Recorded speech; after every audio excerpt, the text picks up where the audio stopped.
The Templars were not just warriors or monks. They were the first true architects of modern finance, shaping the global economic system centuries before they came to be. But what if their true vision extended far beyond wealth? What if the secret knowledge they protected, hidden deep within their vaults, foreshadowed the very financial systems that govern the world today? When King Philip IV destroyed the order, he didn't just erase their wealth. He silenced a dangerous prophecy. And what if the Templars were not just trying to protect gold, but something far more profound? Something that still holds the power to change history. The night the Templars fell was not just a moment of betrayal. It was the abrupt end of an empire that spanned continents and wielded wealth and power unimaginable in medieval Europe. It was a night that marked the final chapter of one of the most mysterious, influential, and shadowy organizations in history. A night when the Templars, revered for centuries as protectors of pilgrims and guardians of sacred relics, were branded as heretics, arrested, tortured, and executed. But beneath the surface of this brutal betrayal, there lies a question that still haunts historians and conspiracy theorists alike. What was it about the Templars' true purpose that was so dangerous that it had to be wiped from the face of the earth? Could the Templars have known something about the future? Something so profound that their secret, buried deep within their vaults, still has the potential to change the way we understand history itself? Imagine the scene. Dark, cold, and wet. It is the early morning of Friday, October 13th, 1307. The streets of Paris are eerily quiet as the first light of dawn breaks through the clouds, casting an unsettling glow on the cobblestone roads. Suddenly, the stillness is shattered by the thunder of horses' hooves. Armed knights, led by King Philip IV's soldiers, storm the Templar strongholds across France. The Templars, whose power and influence had once rivaled that of kings and popes, are dragged from their beds, shackled and thrown into the dungeons of the king's prisons. Their wealth, their lands, their sacred treasures, everything is seized by the crown. But the most devastating blow is not the seizure of their physical possessions. It is the destruction of their reputation, their very existence. By the time the sun rises, the once mighty order has been dismantled, its leaders burned at the stake or executed by sword. The Templars' fate seems sealed, an order erased from history. But as the years turned into centuries, whispers of the Templars' secrets began to emerge. Legends of hidden treasures, sacred knowledge, and ancient prophecies persisted in the shadows, fueling speculation about the true nature of the order. The question echoed through time. What if the Templars knew something that no one else did? What if their rise to power and their sudden fall weren't mere accidents of history, but part of a larger, more sinister design? The Templars were, after all, not just a religious military order. They were also bankers, financiers, and masters of trade. Their network stretched from the Holy Land to the farthest reaches of Europe. They were the first to introduce financial concepts that are now commonplace in modern banking: letters of credit, safekeeping of valuables, and a rudimentary form of international currency transfer. It was said that the Templars had amassed wealth beyond measure, with vaults filled with gold, priceless relics, and perhaps even something far more valuable: knowledge. But what if that knowledge was not just about worldly wealth, but about something far more profound, something that transcended their time? What if the Templars had a vision of the future, a vision that included the rise of the modern financial systems that dominate the world today? The idea is unsettling, to say the least. Could it be that the Templars, who operated in secrecy and mystery, understood the structure of the financial world centuries before it came to be? And if so, what did they know? What secrets did they protect? And why was it so crucial to destroy them? These are the questions that have haunted historians, scholars, and treasure hunters for generations. The answer may lie in the very foundation of the Templars' rise to power. When the order was first established in the early 12th century, its purpose was simple: to protect Christian pilgrims traveling to the Holy Land. But as the years passed, the Templars' role began to shift. They found themselves entrusted with vast sums of money and property by wealthy nobles and kings who saw in them a way to secure their financial interests in a volatile world. The Templars quickly became experts in managing wealth, and their network of safe houses, fortified castles, and secret routes enabled them to conduct business on an international scale. The Templars essentially became the first multinational banking organization in Europe. Their success was built on an unparalleled level of trust, which, in turn, allowed them to accumulate incredible wealth. The Templars were not just fighting crusades or guarding relics. They were the financial architects of an empire. But as their power grew, so did the envy and fear of those in positions of authority. The kings of Europe, particularly King Philip IV of France, saw the Templars as a threat to their own power.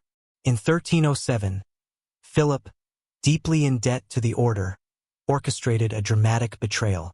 With the blessing of Pope Clement V, he accused the Templars of heresy, blasphemy, and other grave crimes, thus providing the excuse needed to launch a violent purge against them. The Templars' assets were confiscated, their leaders tortured into confessions, and many of them executed. Their fall was swift, and their secrets seemed to die with them. But what if this was not the end of the Templars' story? What if, in their final moments, they were not simply trying to protect their wealth, but something more profound? A secret knowledge that could have changed the future of the world. The evidence is scant, but the theories abound.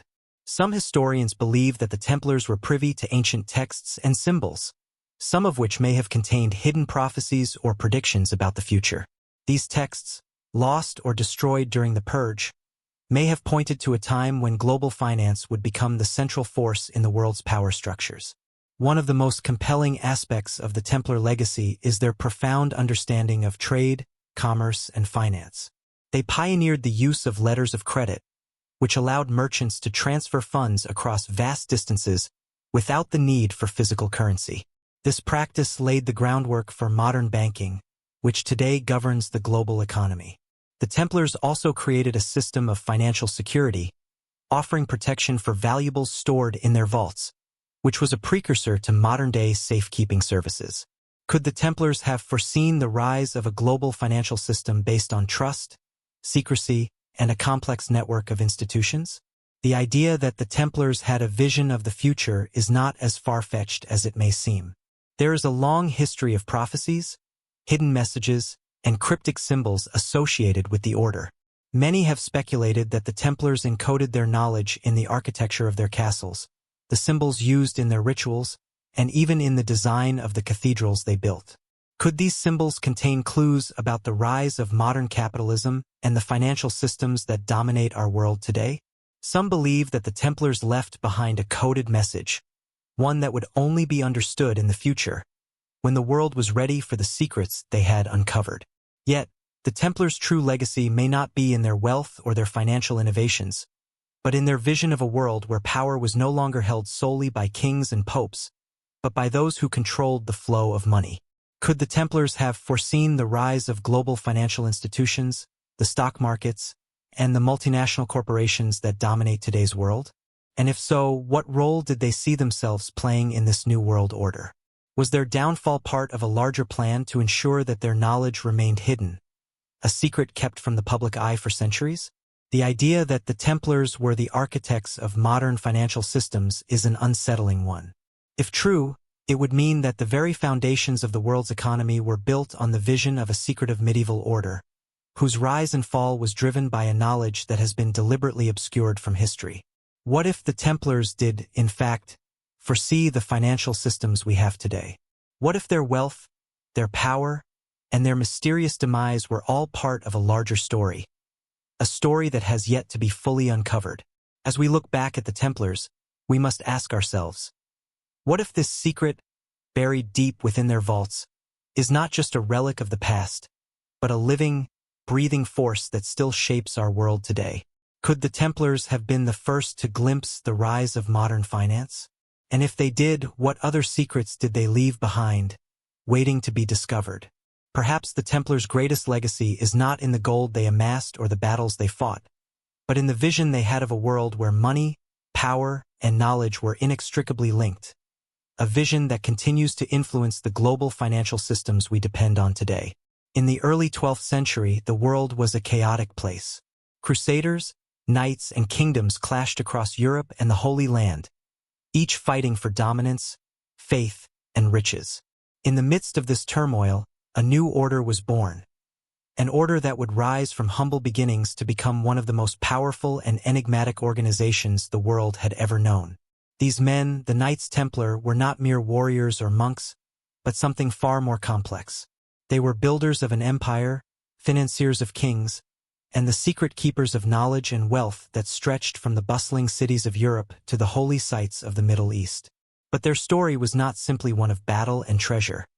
It was a tale of vision, ambition, and the pursuit of power in a world that was in desperate need of change. The Templars began as an idea, one born of necessity.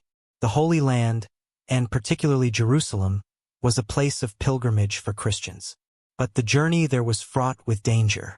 Pilgrims were often attacked by bandits, killed by hostile forces, or lost in the vast, barren landscape. In 1119, a small group of knights led by Hugh de Payens sought to change that.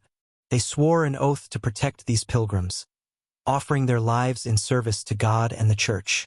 They became the poor fellow soldiers of Christ and of the Temple of Solomon, known to history as the Knights Templar. Their mission was simple but noble: to protect the faithful on their dangerous journeys and to safeguard the sacred places of Christianity. At first, the Templars were a small, humble order, living under austere conditions in the shadow of the Temple Mount in Jerusalem. Their original mission was straightforward, but as the years passed, they began to grow rapidly. They attracted donations from wealthy nobles, merchants, and even kings, all of whom were eager to support the noble cause of protecting Christian pilgrims. These donations came in the form of land, money, and resources, and it didn't take long before the Templars had amassed considerable wealth. But wealth alone was not enough for the Templars. They needed a structure, a foundation, upon which to build something far grander than simply a religious order. The rise of the Templars coincided with the expansion of the Crusader states in the Holy Land. The Crusades were a series of religious wars fought by European Christians against Muslim forces in the Middle East. In 1099, the Crusaders captured Jerusalem, establishing a Christian kingdom in the heart of the Islamic world. The Templars, initially focused on defense and protection, soon found themselves at the center of a rapidly evolving geopolitical landscape. They were not only warriors but also diplomats, spies, and negotiators. They forged relationships with the rulers of Europe and the Middle East, navigating the complex web of allegiances, betrayals, and shifting power dynamics that characterized the Crusades. It was during this time that the Templars began to gain their reputation for something much more than martial prowess. They became trusted financial partners for kings and nobles across Europe. They offered protection for valuable assets, facilitated trade, and even began to provide loans. The Templars' network was vast, stretching from the Holy Land to the far reaches of Europe. They established commanderies, fortified castles, and strongholds throughout Christendom, each one serving as a hub for the Templar financial system.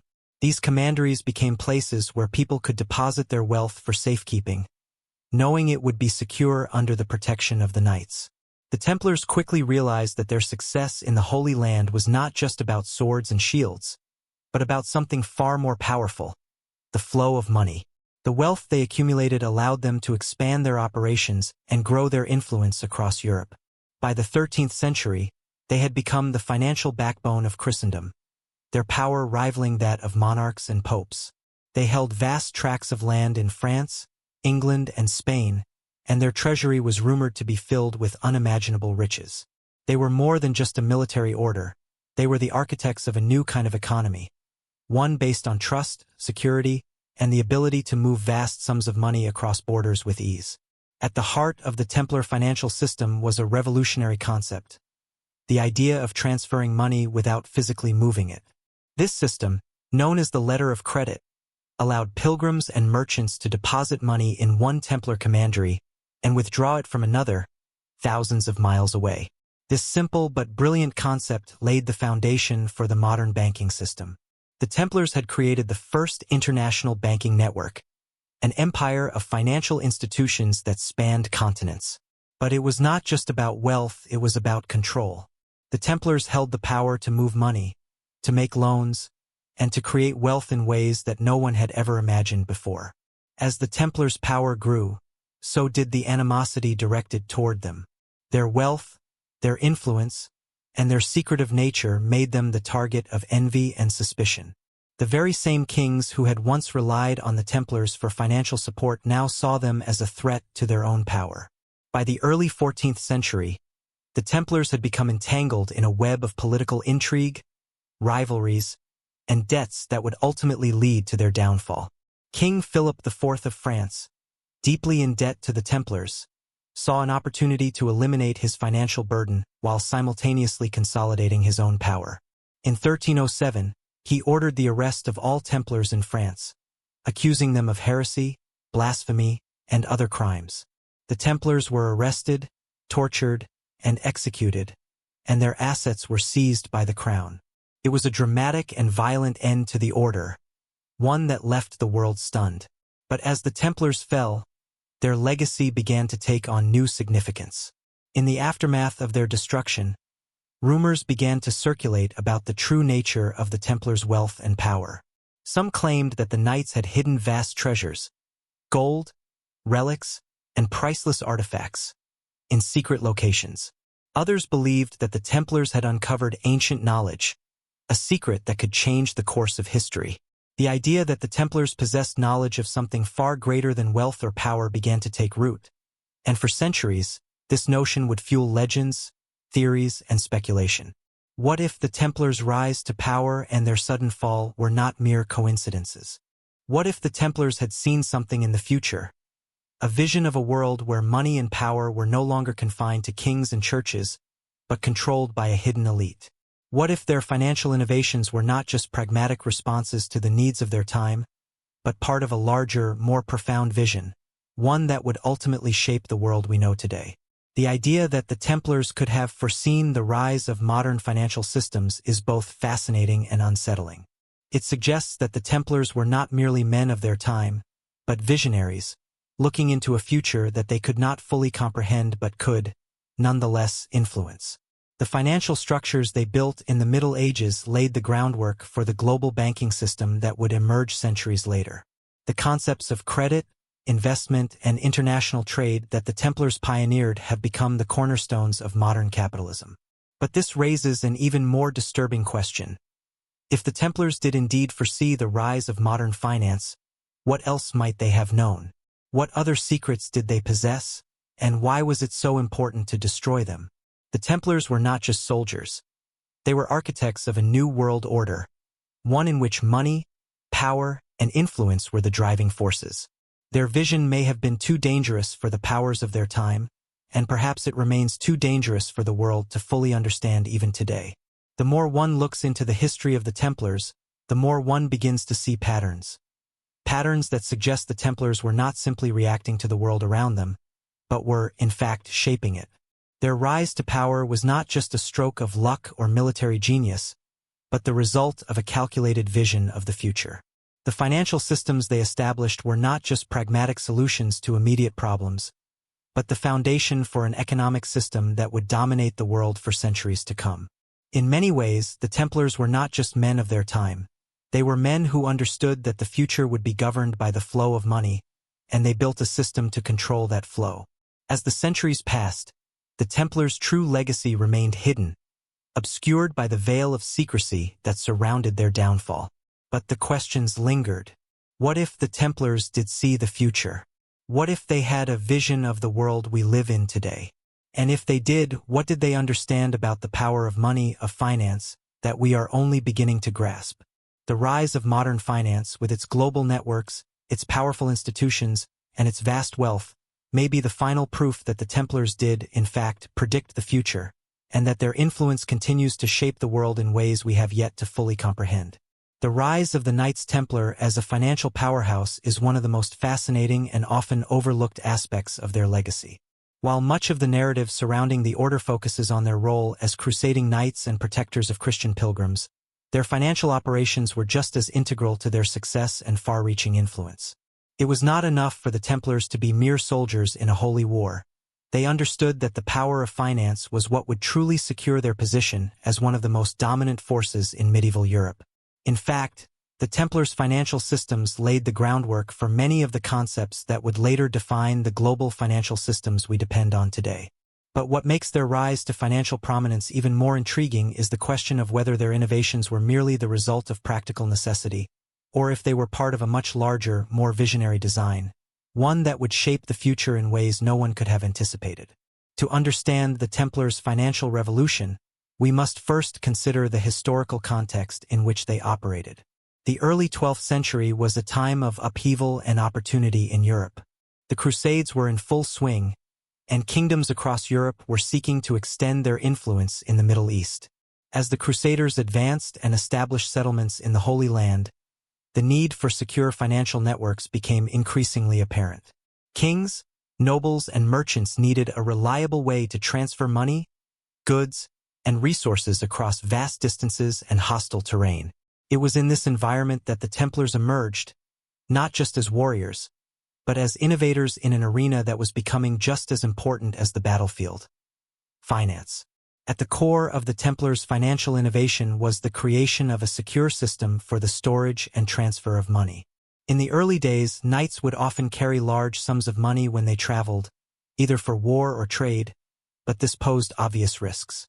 Carrying such wealth made them vulnerable to thieves and bandits, and the difficulty of transporting funds across borders meant that financial transactions were often slow, cumbersome, and unreliable. The Templars, however, solved this problem by creating a network of commanderies, safe houses, and castles throughout Europe and the Holy Land, each of which was connected to a broader financial system. These commanderies acted as secure vaults, where individuals could deposit their wealth and retrieve it from any of the order's other commanderies, regardless of where they were in Europe or the Middle East. It was, in essence, an early form of modern banking, where a person could store their money in one place and access it from another, hundreds or even thousands of miles away. This system was revolutionary in its time. For the first time in history, people could move wealth across great distances without the need to physically transport it. The idea of using letters of credit, a concept pioneered by the Templars, was another crucial development. These letters of credit were essentially promissory notes that guaranteed the holder a specified amount of money at a Templar commandery or from another Templar-affiliated institution. If a merchant, for example, wished to travel to a distant land but did not want to carry large amounts of cash, they could deposit their money with a Templar commandery and receive a letter of credit in exchange.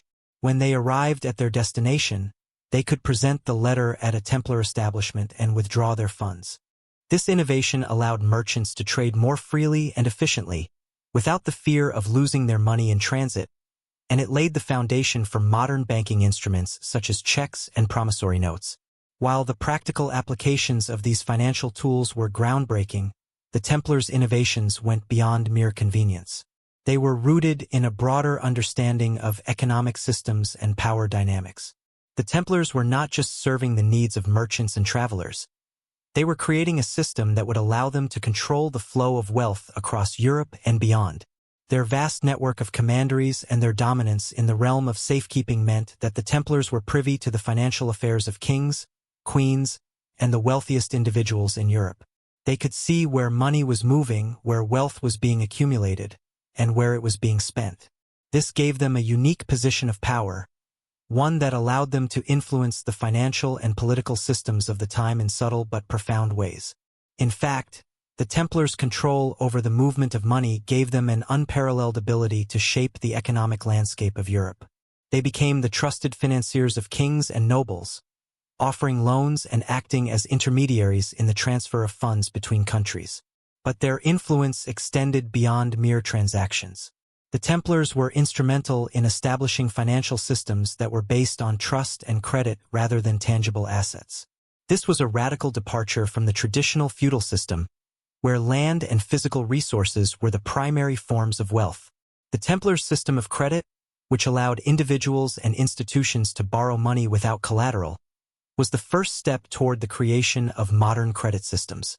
Their understanding of the relationship between trust and finance was deeply tied to their religious and philosophical beliefs. The Templars viewed their financial operations not as mere business transactions, but as part of their divine mission. They saw themselves as stewards of the wealth that flowed through their coffers, believing that their success was not just a product of earthly ambition, but of God's favor. This sense of divine purpose was woven into the very fabric of their financial operations. They were, in their own minds, not just bankers but agents of a higher power, working to establish a new world order, one where wealth was no longer the exclusive domain of the monarchy or the church, but where it could be spread across society in ways that empowered merchants, nobles, and even common people. But as the Templars grew in power and influence, they also made powerful enemies. By the early 14th century, their wealth had become a source of immense jealousy among the rulers of Europe. King Philip IV of France, deeply in debt to the Templars, saw their vast fortune as both a threat to his own power and a means of alleviating his financial woes. In 1307, Philip launched a brutal and coordinated assault against the order, accusing them of heresy, blasphemy, and a host of other crimes. The Templars were arrested, their leaders tortured and executed, and their vast financial empire was seized by the crown. But even as the Templars were destroyed, their financial innovations lived on. The concept of letters of credit, the idea of banking across borders, and the establishment of trust-based financial systems became central to the development of European banking and, eventually, to the global financial systems that would emerge centuries later. The fall of the Templars in 1307 marked the end of one era and the beginning of another. But their financial legacy did not vanish with their destruction. In the centuries that followed, many of the principles they pioneered were adopted by other institutions. The medieval banking system that the Templars created would evolve into the complex global financial system that underpins modern capitalism. The Templars' ideas about credit, banking, and wealth transfer were not just a product of their time, but a vision for the future. A future in which money and finance would become the driving forces of global power. And as the centuries passed, their influence only grew. The Templars were not merely a religious or military order. They were the architects of a financial system that would dominate the world. Their ability to move wealth across borders, their mastery of credit and trust, and their control over the flow of money gave them a unique position in the medieval world. But it was not just their financial operations that set them apart. It was their ability to see beyond their time, to understand that the future of power would not be defined by kings and armies, but by the unseen forces of finance. Perhaps the most startling question we must ask is whether the Templars ever saw their financial system as more than just a tool for earthly power. Could they have understood, on some level, that their innovations would lay the foundation for a future financial system that would become the backbone of modern global capitalism? What if the Templars had a vision not just for their own time, but for the future of the world? A vision that, unbeknownst to most, continues to shape our economic systems today. In many ways, the Templars were ahead of their time. They were not just warriors fighting for religious dominance. They were thinkers, strategists, and visionaries who understood the power of money and credit long before these concepts became the bedrock of modern economies. Their financial revolution, though hidden beneath the layers of myth and legend, continues to echo through the centuries, shaping the way we understand and interact with money, power, and influence. The Templars may have been destroyed, but their financial legacy remains alive and well, woven into the fabric of our modern world. The Knights Templar were not just warriors who fought on the front lines of the Crusades, nor were they simply monks cloistered in prayer and religious devotion. They were, in many ways, the perfect embodiment of a dual identity, a blend of faith and pragmatism, of religious zeal and astute financial strategy. As the order expanded and grew in both power and wealth, its true nature evolved in ways that were not immediately visible to the outside world. While their military operations and religious devotion were always at the forefront of their public image, there existed within the order a hidden agenda, a secretive undercurrent that tied together their vast financial network, their mystical rituals, and their belief in a prophetic future. The question that persists in the aftermath of the Templars' dramatic fall in 1307 is, what was the true purpose behind all of their activities, and what secrets might they have kept hidden behind their stone walls and cryptic rituals? One of the most intriguing elements of the Templars was their connection to secrecy. From their earliest days, they operated under a veil of mystery, which only deepened as their influence grew. They were highly secretive about their internal rituals, their financial dealings, and their true intentions. This secrecy, combined with their increasing wealth and power, led many to speculate about the true nature of their operations. The Templars had a reputation for safeguarding ancient secrets, secrets that were thought to be locked away in their vaults or encoded in their rituals. Some believed that the Templars were the custodians of lost knowledge, knowledge that predated Christianity, stretching back to ancient Egypt, or even to the time of the fabled Temple of Solomon itself. But the question remained, what exactly were these secrets, and how might they have been connected to the financial empire the Templars built? The story of the Templars' secretive nature begins in their earliest days. When Hugh de Payens and the original 9 Knights founded the order in the early 12th century, their mission was ostensibly simple: to protect Christian pilgrims traveling to the Holy Land. But even at this early stage, there were rumors and whispers about the true intentions behind the order. Some claimed that the Templars had access to sacred knowledge, passed down through the ages from the ancient world, and that their purpose was not just to protect pilgrims, but to uncover and preserve these hidden truths. This idea was further fueled by their connection to the Temple of Solomon in Jerusalem, a location with profound significance in both Christian and Judaic traditions. The temple was believed to be the site of the Holy of Holies, where the Ark of the Covenant was kept, and where the ancient wisdom of the Jewish people was thought to have been hidden. The Templars' association with this sacred site raised questions about the true nature of their mission. Were they guarding not just physical pilgrims but spiritual or mystical knowledge as well? As the Templars grew in power, their secrecy became more pronounced. The order's internal rituals, while seemingly based in Christian tradition, contained elements that were unfamiliar to outsiders.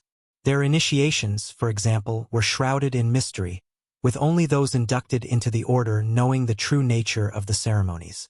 The secrecy surrounding these rituals sparked numerous theories. Some believed that the Templars had adopted esoteric practices and teachings, perhaps drawing from Gnostic traditions or other ancient sources of wisdom. These rituals, steeped in symbolism and hidden meaning, were thought to convey a deeper, more mystical understanding of the universe. The Templars, it seemed, were not just guarding sacred sites. They were guarding knowledge that could alter the course of history itself. But it was not just their rituals that were secretive. The Templars' financial dealings were conducted with an almost obsessive level of discretion. As their wealth grew, so too did their need to protect it. They established a vast network of commanderies across Europe and the Holy Land, each of which was responsible for managing the order's wealth and resources. These commanderies were connected to one another through a complex system of financial transactions, many of which were conducted in secret.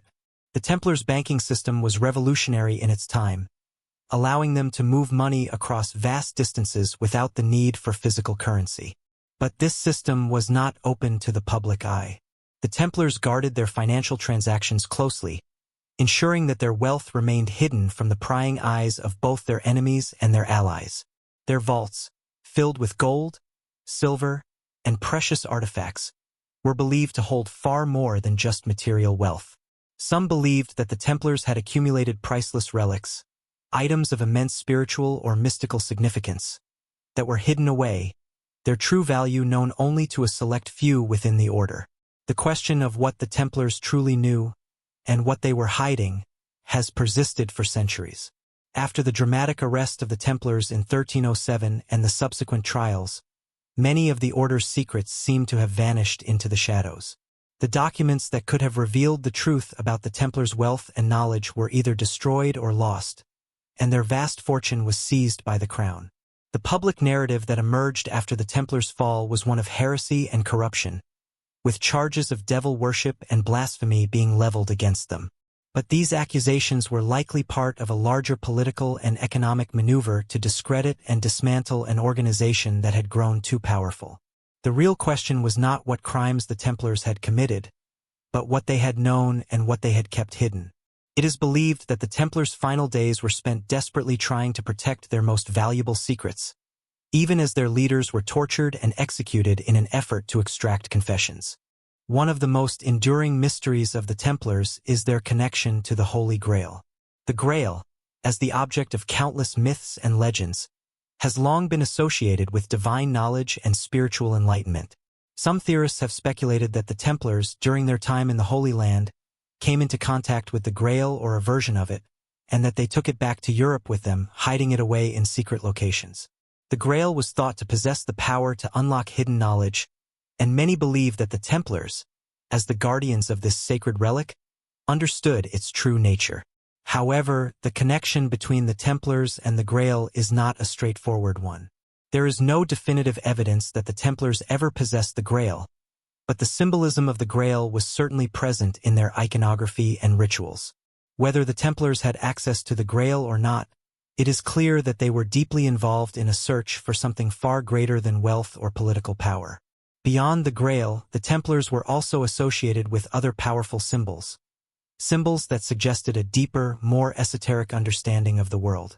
The famous Templar cross, for example, was not just a religious emblem, but a symbol rich with mystical meaning. It was said to represent the four elements of nature: earth, air, fire, and water, each of which played a role in the Templars' esoteric teachings. This use of symbolic language points to the idea that the Templars were not merely interested in the literal world, but in understanding the hidden forces that governed both the material and spiritual realms. As the centuries passed and the Templars were no longer a visible force in the world, their influence did not fade.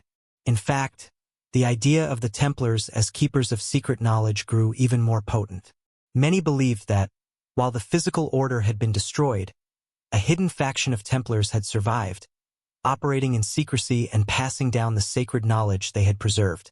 Some have argued that these surviving Templars went underground, forming the basis for other secret societies, most notably the Freemasons. The Freemasons, with their own mysterious rituals and symbols, have long been connected to the Templars by both conspiracy theorists and historians. It is said that the Freemasons inherited the Templars' secret knowledge, including their understanding of sacred geometry, alchemy, and financial systems. This connection has fueled the belief that the Templars' influence never truly disappeared, but instead evolved into a more covert form, continuing to shape the world from the shadows. The question remains, what were the Templars truly protecting? Was it the Holy Grail, the secret knowledge of ancient civilizations, or something else entirely? And why was this knowledge so dangerous that it had to be hidden, even at the cost of the Templars' lives? Perhaps the answer lies not in what they possessed, but in what they foresaw, a vision of the future in which knowledge, power, and wealth would no longer reside in the hands of monarchs or popes, but in the hands of those who controlled the unseen forces of finance, banking, and secret knowledge. The Templars, in their final days, may have been not just defenders of the past, but visionaries of a future that was yet to come. And in the centuries since their fall, their hidden legacy has continued to shape the world in ways that remain largely unseen but no less profound. The concept of financial foresight is often associated with the visionaries of the modern world, men and women who shaped the global financial systems that drive economies today. Yet, in the case of the Knights Templar, this foresight may have existed centuries before the world as we know it began to take shape. The idea that the Templars were not simply warriors or religious zealots, but rather pioneers in the field of finance, presents a challenging yet compelling narrative. Their sudden rise to prominence and their rapid accumulation of wealth suggests that they were more than just opportunistic. Instead, the Templars were deeply attuned to the future, using foresight to create a network that would extend beyond their lifetimes. One that would outlive the Crusades, the fall of Jerusalem, and even their own violent dissolution. As history unfolds, we begin to see that the Templars' financial legacy was not merely a product of their time, but rather a blueprint for the systems of wealth, power, and influence that would come to define modern civilization. At the core of the Templars' financial foresight was their ability to recognize the importance of a global economic system long before such a concept was even conceivable. In the early 12th century, when the Templars first formed, the world was a vastly different place. Travel was slow and dangerous, trade was fragmented, and money was confined to local markets. However, as the Crusades progressed, a shift in the geopolitical landscape took place. The emergence of international trade routes, the increasing flow of wealth from the east to the west, and the burgeoning demand for military financing all pointed toward the need for a more sophisticated financial system. The Templars, from the very beginning, understood this. They were not just fighting wars for religious causes.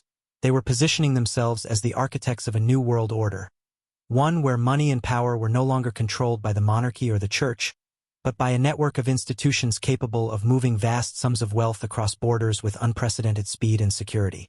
As the Templars established their vast network of commanderies and fortresses across Europe and the Holy Land, they began to build the foundation for a system of financial exchange that mirrored the interconnectedness of the world they were helping to create. It was through this network that they could facilitate the movement of wealth, not just between kingdoms, but between continents. The Templars were, in essence, one of the first global financial institutions, and they were able to manage the complexities of such a system with remarkable efficiency. Their banking operations allowed merchants and kings alike to deposit wealth in one location and withdraw it in another, eliminating the need for cumbersome physical transport of goods and currency.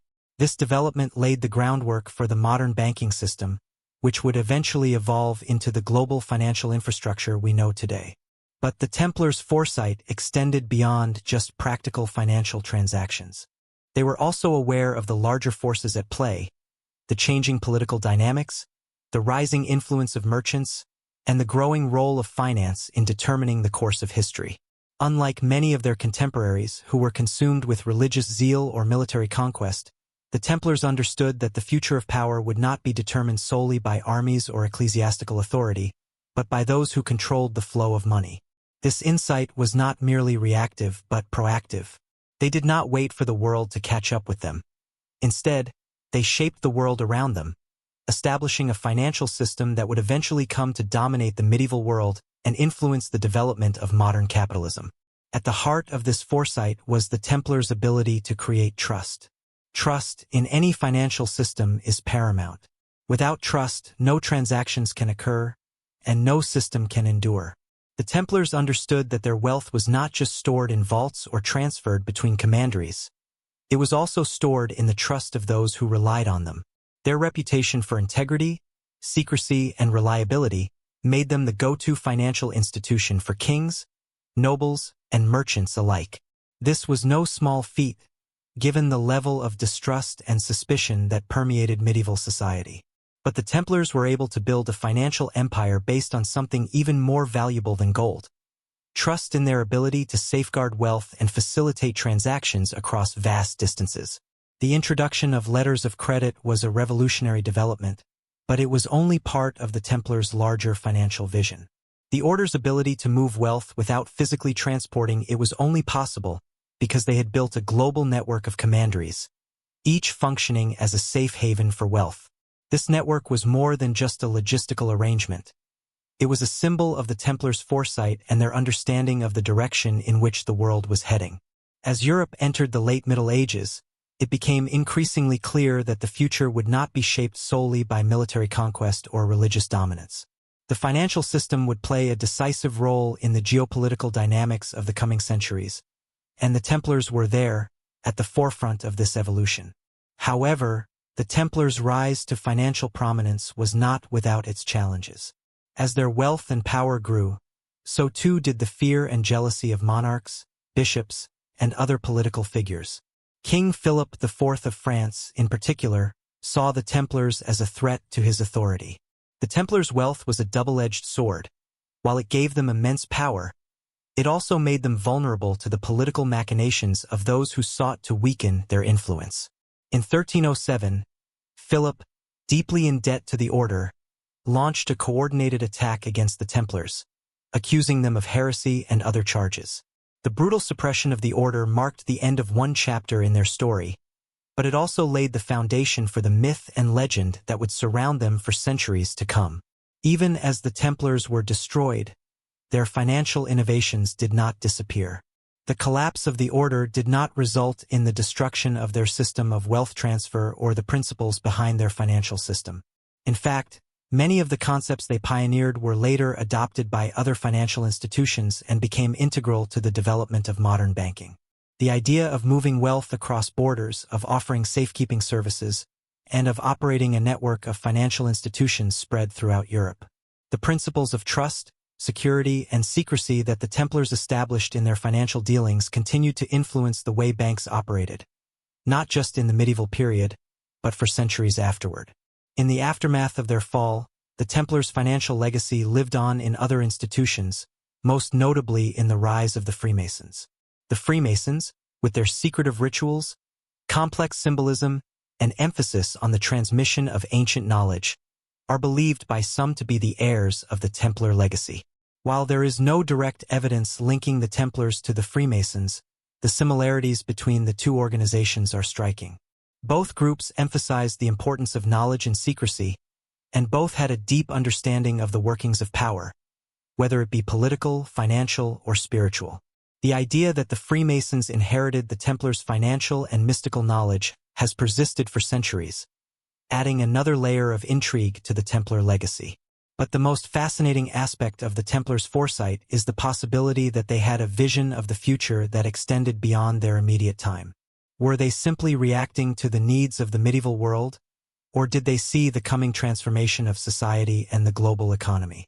It is tempting to believe that the Templars, with their far-reaching influence and their ability to shape the economic landscape, were not merely reacting to their time, but anticipating the future in ways that were ahead of their era. The rise of modern finance, with its global networks, its emphasis on trust and secrecy, and its ability to move vast sums of money across borders, bears a striking resemblance to the financial systems the Templars pioneered centuries earlier. The possibility that the Templars foresaw the rise of the modern financial system is a powerful one. It suggests that they were not just a medieval organization, but something much larger, a secretive order with a vision of the future that remains relevant even today. Their ability to build a global financial network, their understanding of the role of trust in economic transactions, and their creation of systems for transferring wealth across vast distances laid the groundwork for the systems of power and influence that would come to define the modern world. It is this vision of the future that gives the Templars a sense of timelessness. Their legacy is not just one of treasure and military conquest, but of foresight, a foresight that allowed them to shape the financial world in ways that would only become fully apparent centuries after their fall. The Templars may have been destroyed, but their influence remains embedded in the structures of power and finance that govern our world today. Their secret knowledge, whether hidden in their rituals, their vaults, or their financial systems, has continued to reverberate through history, shaping the course of civilization in ways that few could have imagined. The Templars were not merely a product of their time, they were the architects of a future that is still unfolding. And as we look at the modern financial systems that govern the world, it is hard not to wonder, could the Templars have predicted the rise of this global economic order?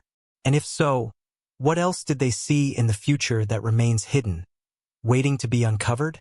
As the Templars' financial empire grew, their reach expanded beyond Europe and the Holy Land. Their influence was not only felt in the royal courts of kings and queens, but also among the wealthiest merchants, bankers, and financiers across the continent. Their ability to move vast amounts of wealth with incredible speed and security made them an indispensable part of the medieval economy. Yet, despite their success, there was always an undercurrent of suspicion surrounding the order. Their secrecy, their power, and their ever-growing wealth attracted the envy of many, especially those who believed that such an influential organization should not operate beyond the control of monarchs or the church. As the Templars began to carve out a place for themselves in the fabric of European society, they became entangled in a larger struggle, a battle for control over wealth and power that would ultimately lead to their undoing. The Templars were never just a military order. They were strategically astute, fully aware of the political and economic tides of the time. They understood that power was not only derived from the sword or from religious authority, but from the ability to control resources, wealth, land, and influence. From the beginning, the Templars sought to secure their position by establishing a network of financial systems that operated as far from the reach of royal and ecclesiastical authorities as possible. The network they created through letters of credit, banking systems, and other innovations was both advanced for its time and shockingly effective. But their genius was not just in the technical aspects of their financial system. It was in their understanding of how power flowed through economies and how to wield that power for their own benefit. In many ways, the Templars were the first true bankers, yet their influence extended far beyond mere financial transactions. They understood that the control of wealth had political and military ramifications. Their ability to finance kings and crusaders made them indispensable to the success of the Crusades. But it also made them vulnerable. As they gained wealth, they gained enemies. And as they moved deeper into the political realm, they became entangled in the very webs of intrigue, betrayal, and ambition that defined the world of medieval Europe. Kings who once depended on the Templars for loans and financial support now began to see them as a threat. The very power the Templars had built, through careful financial maneuvering and their vast network of commanderies, made them a force to be reckoned with, but it also made them enemies in the eyes of those who coveted their wealth and influence. The downfall of the Templars began to take shape when King Philip IV of France found himself deeply indebted to the order. As his financial troubles mounted, he began to see the Templars not as allies, but as an obstacle to his own ambitions. By the early 14th century, Philip was in dire need of funds, and the Templars' wealth seemed like a potential solution to his financial woes. Yet, he also recognized the growing power of the order. The Templars had not only amassed great wealth, but they had built an infrastructure that rivaled that of the monarchy. Their influence over the European economy and their ability to conduct financial transactions across borders made them a formidable force in their own right. But Philip, desperate to eliminate his debts and gain control over the order's vast resources, needed to do more than just gain access to their wealth. He needed to destroy the Templars' power. In 1307, King Philip ordered the arrest of all Templars in France, accusing them of a range of crimes, including heresy, blasphemy, and sodomy. The charges were likely fabricated to justify his actions, but they had the desired effect. The Templars, once a powerful and untouchable force, were brought to their knees in a series of brutal arrests. Many of their leaders were tortured and forced to confess to crimes they did not commit, while others were burned at the stake. The raids on Templar properties across France were swift and merciless, and the order's assets were seized by the crown. The once mighty financial network that the Templars had built was shattered, and their wealth was redistributed, primarily into the hands of King Philip and the French monarchy. Yet, despite the scale of the attacks against the Templars, their legacy did not simply vanish.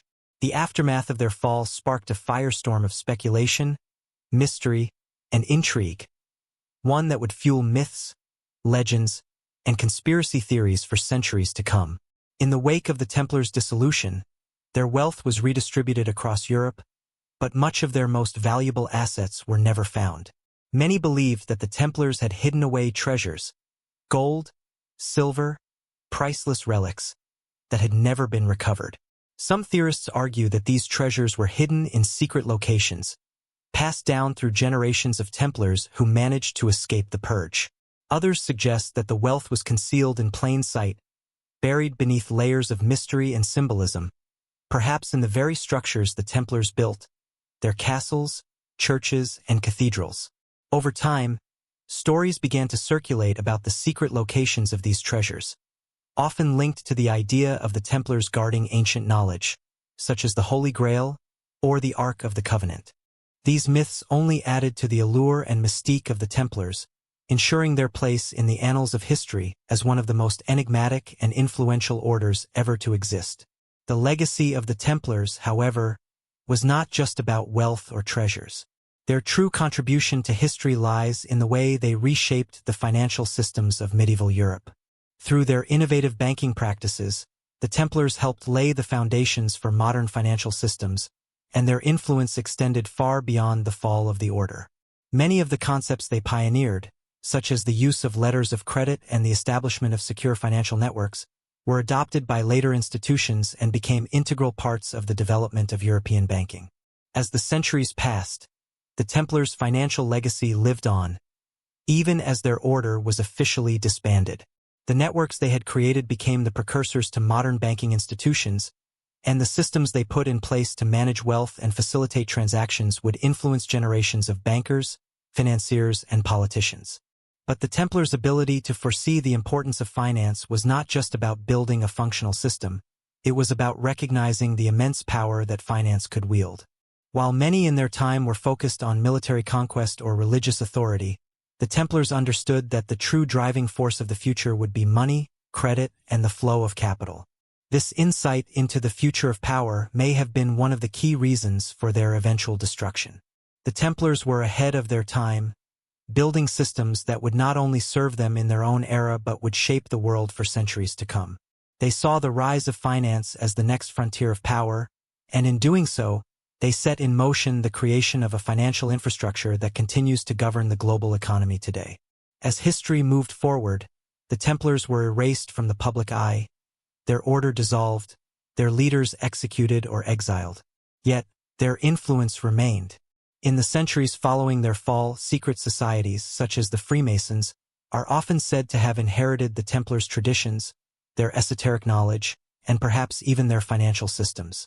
The legacy of the Templars is entwined with these secret societies, whose own rituals and symbolism often seem to echo those of the ancient order. Whether or not the Freemasons or other such groups can be directly linked to the Templars, their continued existence suggests that something of the Templar legacy has endured. What we can be certain of is that the Templars' downfall was not the end of their story. In fact, it was only the beginning of a much larger narrative. The Order's financial genius, their foresight into the role of money and power, and their ability to adapt to the changing world around them left a legacy that went far beyond their time. The fall of the Templars might have extinguished their immediate influence, but the systems they established in their rise to power remained embedded in the economic and political structures of Europe. Their innovations in banking, credit, and finance laid the groundwork for the systems that would come to define the modern global economy. The story of the Templars is not just one of treasure and military might. It is a story of vision, foresight, and an understanding of the future that few could have grasped at the time. As we look back at the Templars' rise and fall, we are left with a profound sense of what could have been. A vision of a financial system that was not bound by borders, that transcended national and religious boundaries, and that shaped the course of human history in ways that we are only now beginning to understand. The Templars may have been destroyed, but their financial foresight remains a hidden influence, one that continues to impact the world today. The Order's legacy is not merely in the wealth they amassed, but in the systems of power they built, systems that would eventually give rise to the modern world we know now. The shadow of the Templars looms large over the course of history, but there is a particular aspect of their legacy that often goes underappreciated: their deep connection to secrecy and the mysteries they seem to have guarded.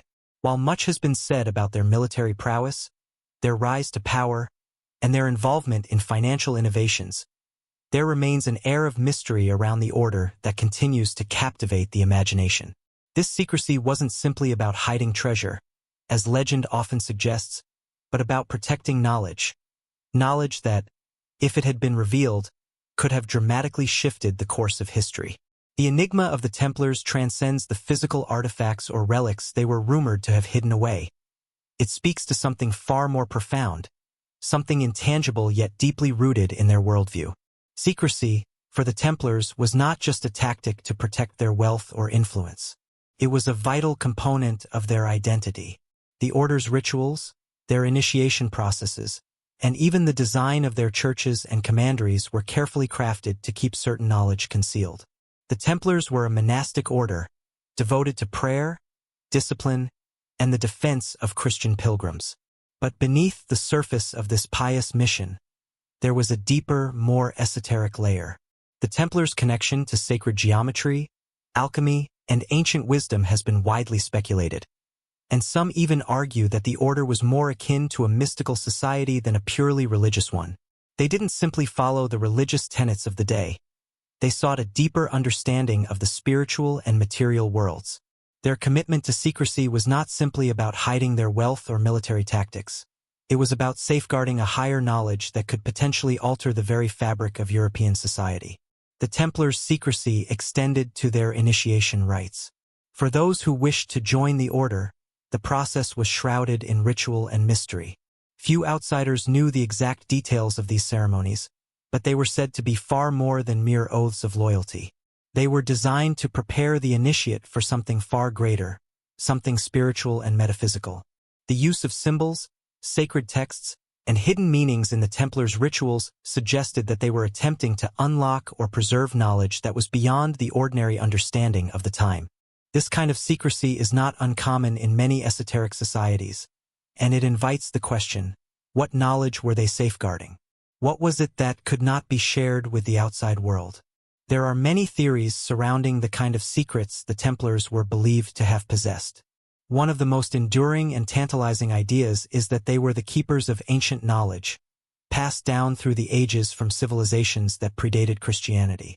Some speculate that the Templars came into possession of this knowledge during their time in the Holy Land, particularly in Jerusalem, where they spent years excavating beneath the Temple of Solomon. The very idea that they were excavating beneath one of the holiest sites in Christendom raises intriguing questions. Was it possible that they uncovered something so extraordinary that it would change the very foundations of Western thought and religion? Some suggest that the Templars might have discovered relics, texts, or artifacts that contained lost wisdom, perhaps even something as fabled as the Ark of the Covenant or the Holy Grail. For centuries, the connection between the Templars and the Holy Grail has been a source of speculation and mystery. According to popular legend, the Grail was not just a cup, but an object of immense spiritual power. It was said to contain the blood of Christ, and its discovery was thought to unlock divine wisdom. The idea that the Templars, with their profound ties to Jerusalem and their role in the Crusades, might have encountered or even guarded the Grail is compelling, if not entirely grounded in historical evidence. What is certain, however, is that the Templars' connection to Jerusalem gave them access to knowledge that was beyond the reach of most Europeans. The very act of excavating under the Temple of Solomon speaks to a desire to uncover and preserve something of immense significance, and whether this knowledge was religious, philosophical, or even alchemical remains a matter of great debate. In addition to their connection to ancient knowledge, the Templars also guarded a vast network of financial resources, and the secrecy surrounding their wealth only adds to their mystique. The Order's financial network was groundbreaking for its time, and it allowed them to move vast sums of money across Europe and the Holy Land with ease. They were the bankers of Europe, trusted by kings, nobles, and merchants alike to safeguard their wealth. But this was not merely a practical endeavor. The Templars were not just safeguarding the material wealth of the day, they were also privy to a deeper understanding of the flow of money and power. Their ability to operate outside of the strict control of the monarchy or the church gave them a unique position in European society. While monarchs and popes struggled to control the purse strings of their realms, the Templars remained independent, and it is this independence that may have made them so dangerous to those in power. The financial secrecy of the Templars was intertwined with their religious and mystical beliefs. While the order was a monastic one, devoted to Christian ideals, the Templars' understanding of wealth was far more complex. They were not just collecting treasure for its own sake, but for a purpose that remains shrouded in mystery. What if their wealth was not simply a byproduct of their success, but part of a grander design? Perhaps their financial empire was not meant to enrich them, but to fund a much larger spiritual or intellectual project. Could their financial systems, with their letters of credit, their secure vaults, and their ability to transfer wealth across borders, have been part of a larger, more mystical agenda? The secrecy of the Templars' wealth only deepens the mystery, suggesting that there was much more to their financial success than mere greed or ambition. The connection between secrecy, wealth, and knowledge was not lost on those who sought to destroy the Templars.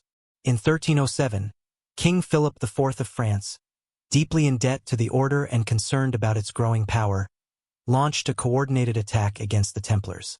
The charges of heresy and blasphemy that were leveled against the order were likely fabrications, designed to justify the seizure of their wealth and the destruction of their influence.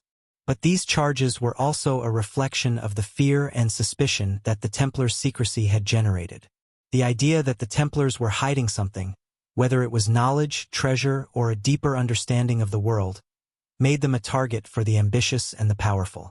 The Templars' fall from grace marked the beginning of a new chapter in their story, one that was steeped in myth, legend, and speculation.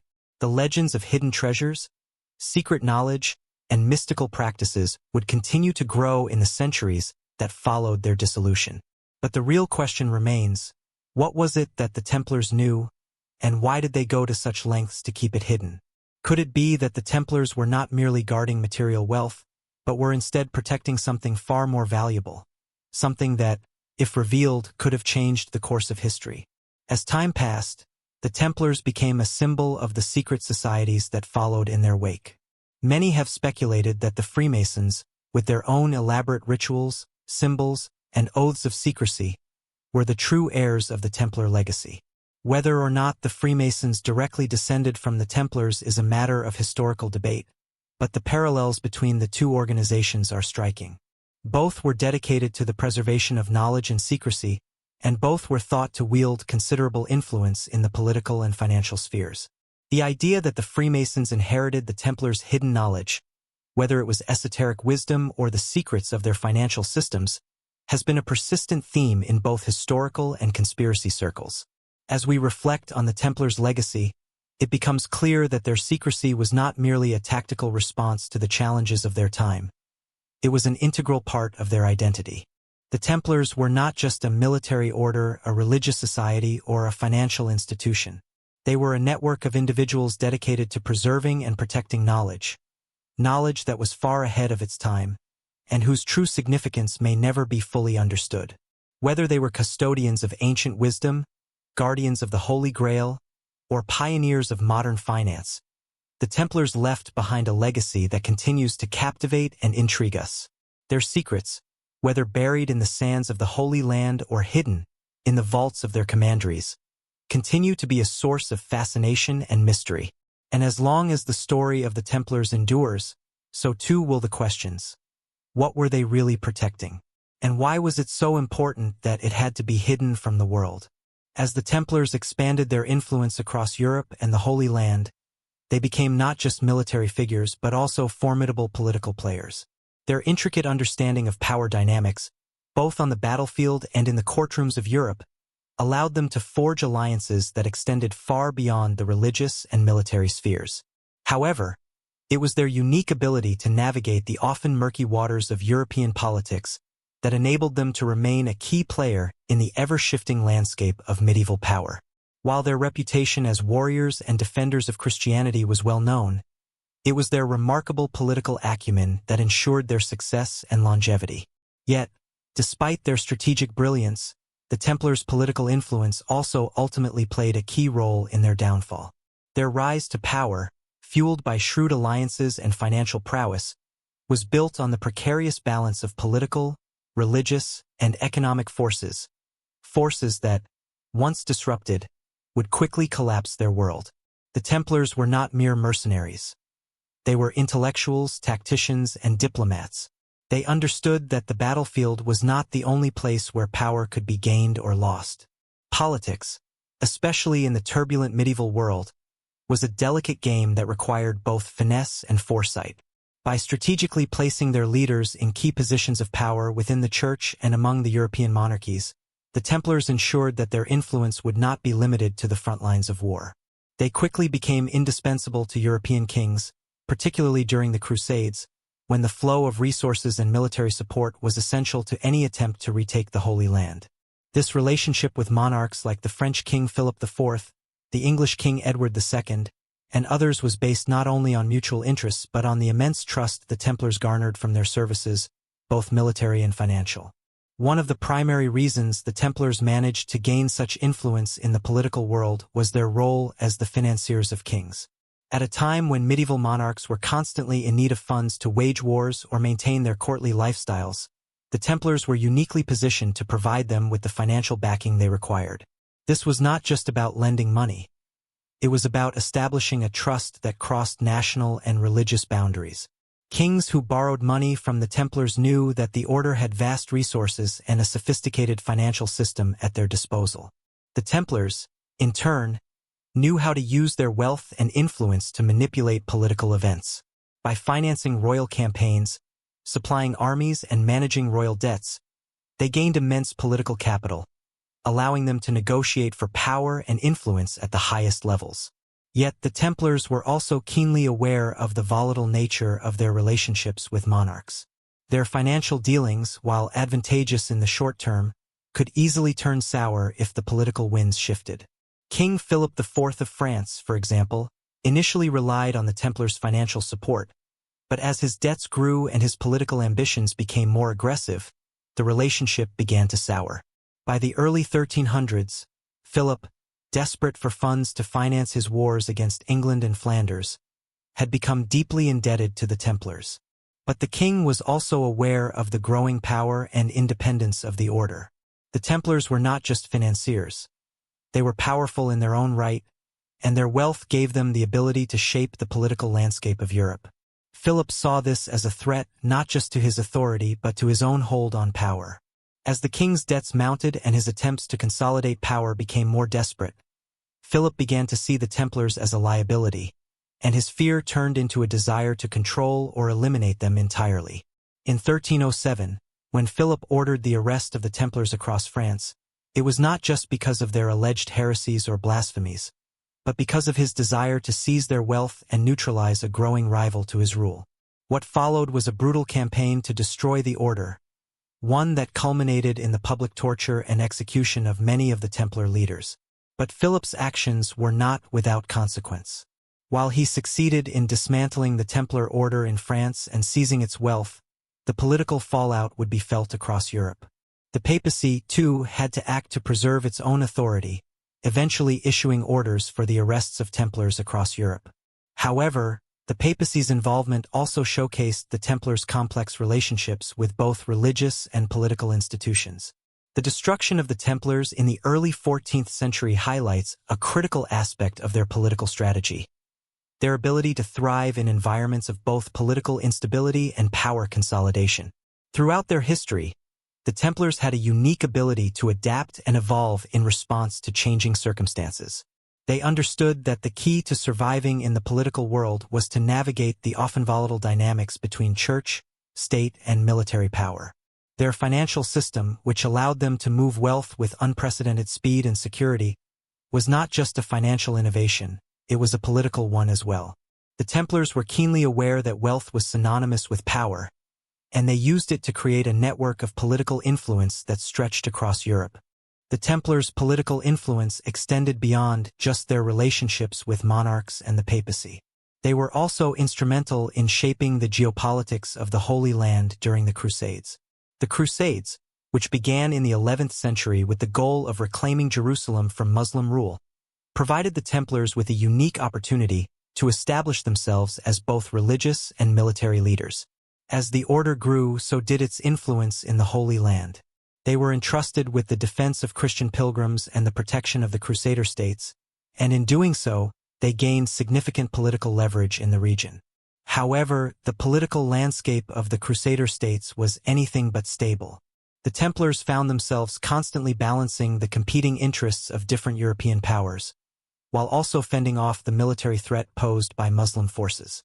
In the Holy Land, the Templars had to not only fight battles but also negotiate with political entities both within and outside the Crusader states.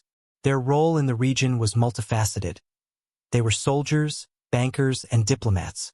Their ability to strike strategic alliances, broker peace treaties, and manage delicate political relationships in the volatile environment of the Holy Land was crucial to their survival. They knew that military power alone was not enough to secure their position. Their political acumen allowed them to maneuver in a way that kept them relevant, even as the geopolitical landscape shifted.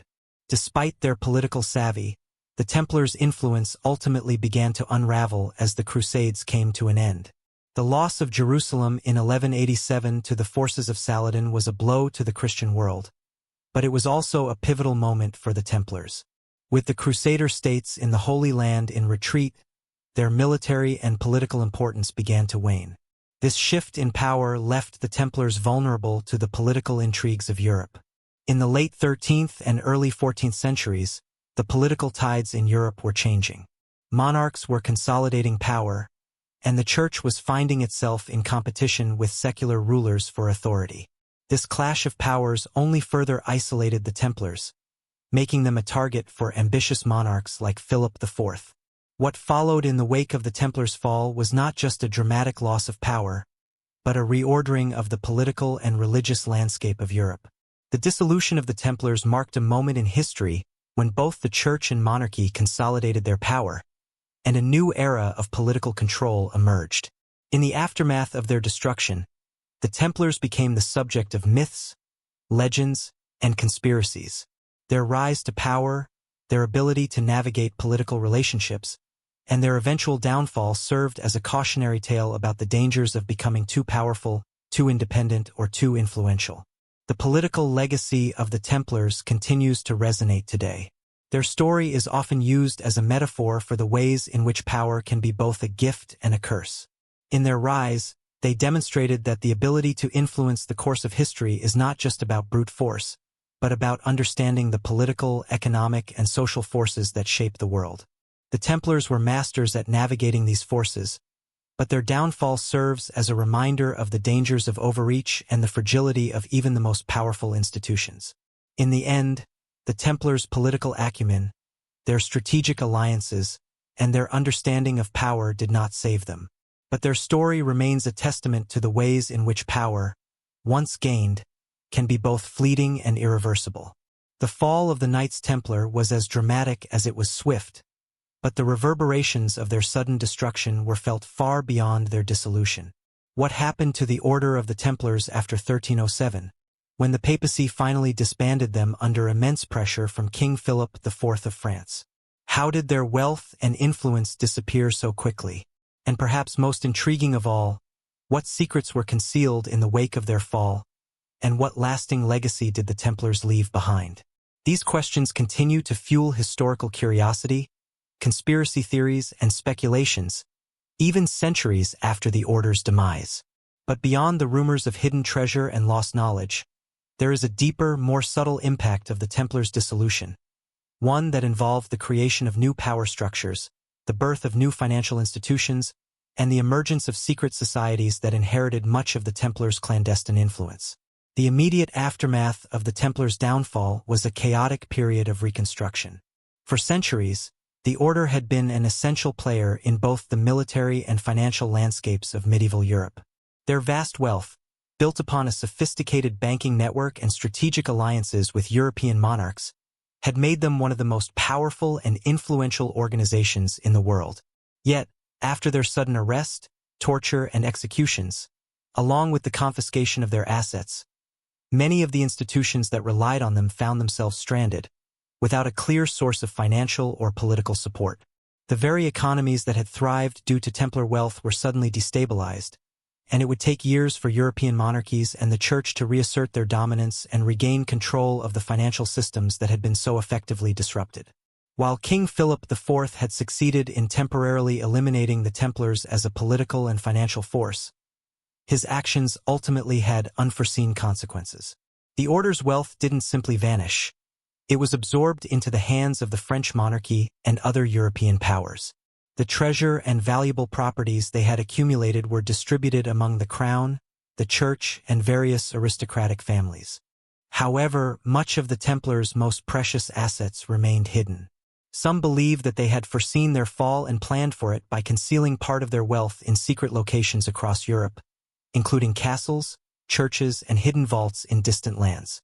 This hidden wealth would fuel many of the legends surrounding the Templars, legends of buried treasure and forgotten riches that continue to captivate treasure hunters and historians alike.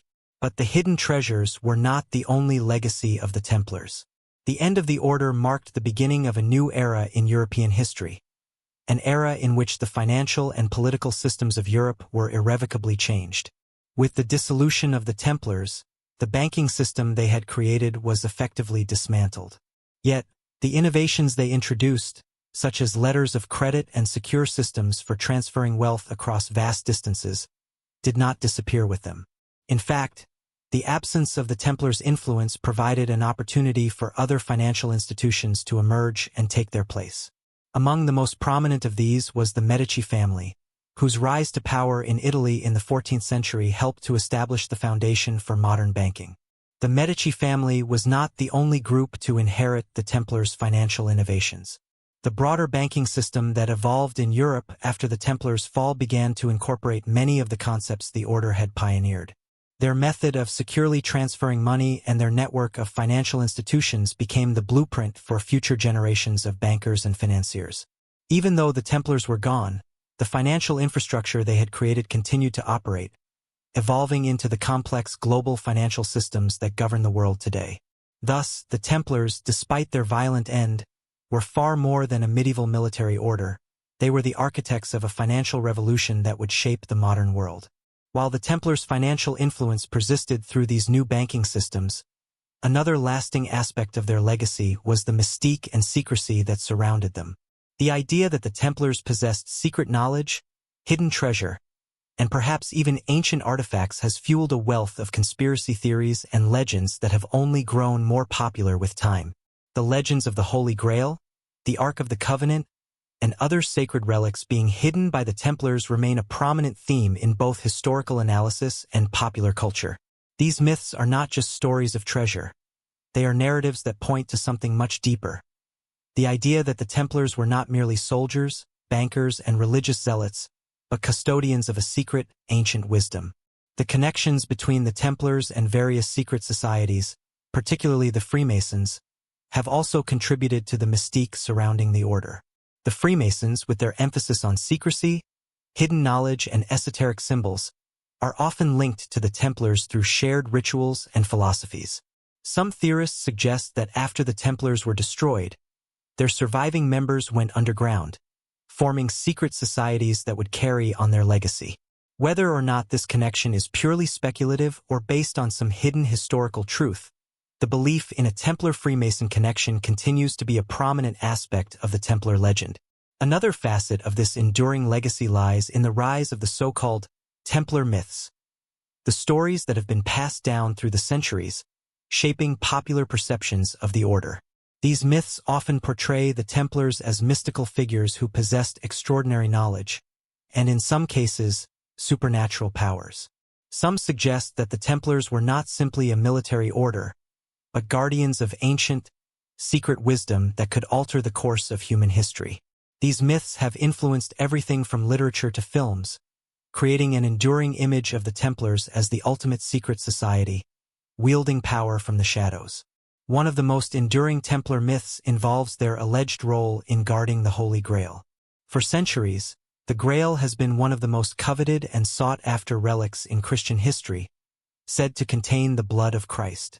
According to some theories, the Templars were not only aware of the Grail's existence, but they actively sought to protect it, guarding its secret location in remote places, perhaps in hidden chambers beneath their temples or in locations such as Rosslyn Chapel in Scotland. Although there is no historical evidence to confirm these theories, the connection between the Templars and the Grail continues to be a driving force in modern storytelling, from Dan Brown's The Da Vinci Code to countless other works of fiction. As much as the Templars' mystique continues to fuel speculation, their more tangible legacy can be seen in the institutions and structures they left behind. The Order's complex network of fortresses, commanderies, and financial hubs created a template for later institutions, from the banking sector to military orders and religious organizations.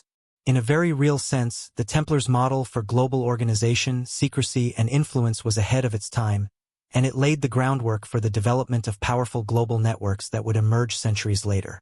Perhaps the most profound aspect of the Templars' lasting influence is the way their story has evolved over time. The Order's rise, glory, and eventual destruction were tragic in many ways, yet they have also become symbolic of the power and peril of wealth, secrecy, and ambition. The Templars were not just a relic of the past. They were a symbol of the complex relationship between power and knowledge, finance and politics. Their story continues to resonate today, both as a historical cautionary tale and as a source of enduring intrigue. As we look back on the Templars' legacy, it becomes clear that their influence extends far beyond their military conquests and their financial systems. Their rise to power was not an accident, nor was their fall simply a result of political manipulation. The Templars understood the importance of wealth, influence, and secrecy, and they created a global network that reached into the heart of Europe's most powerful institutions. Their story is one of ambition, vision, and ultimately, the cost of seeking to control the forces that shape human history. In the years since the Templars' downfall, their mystique has only grown stronger.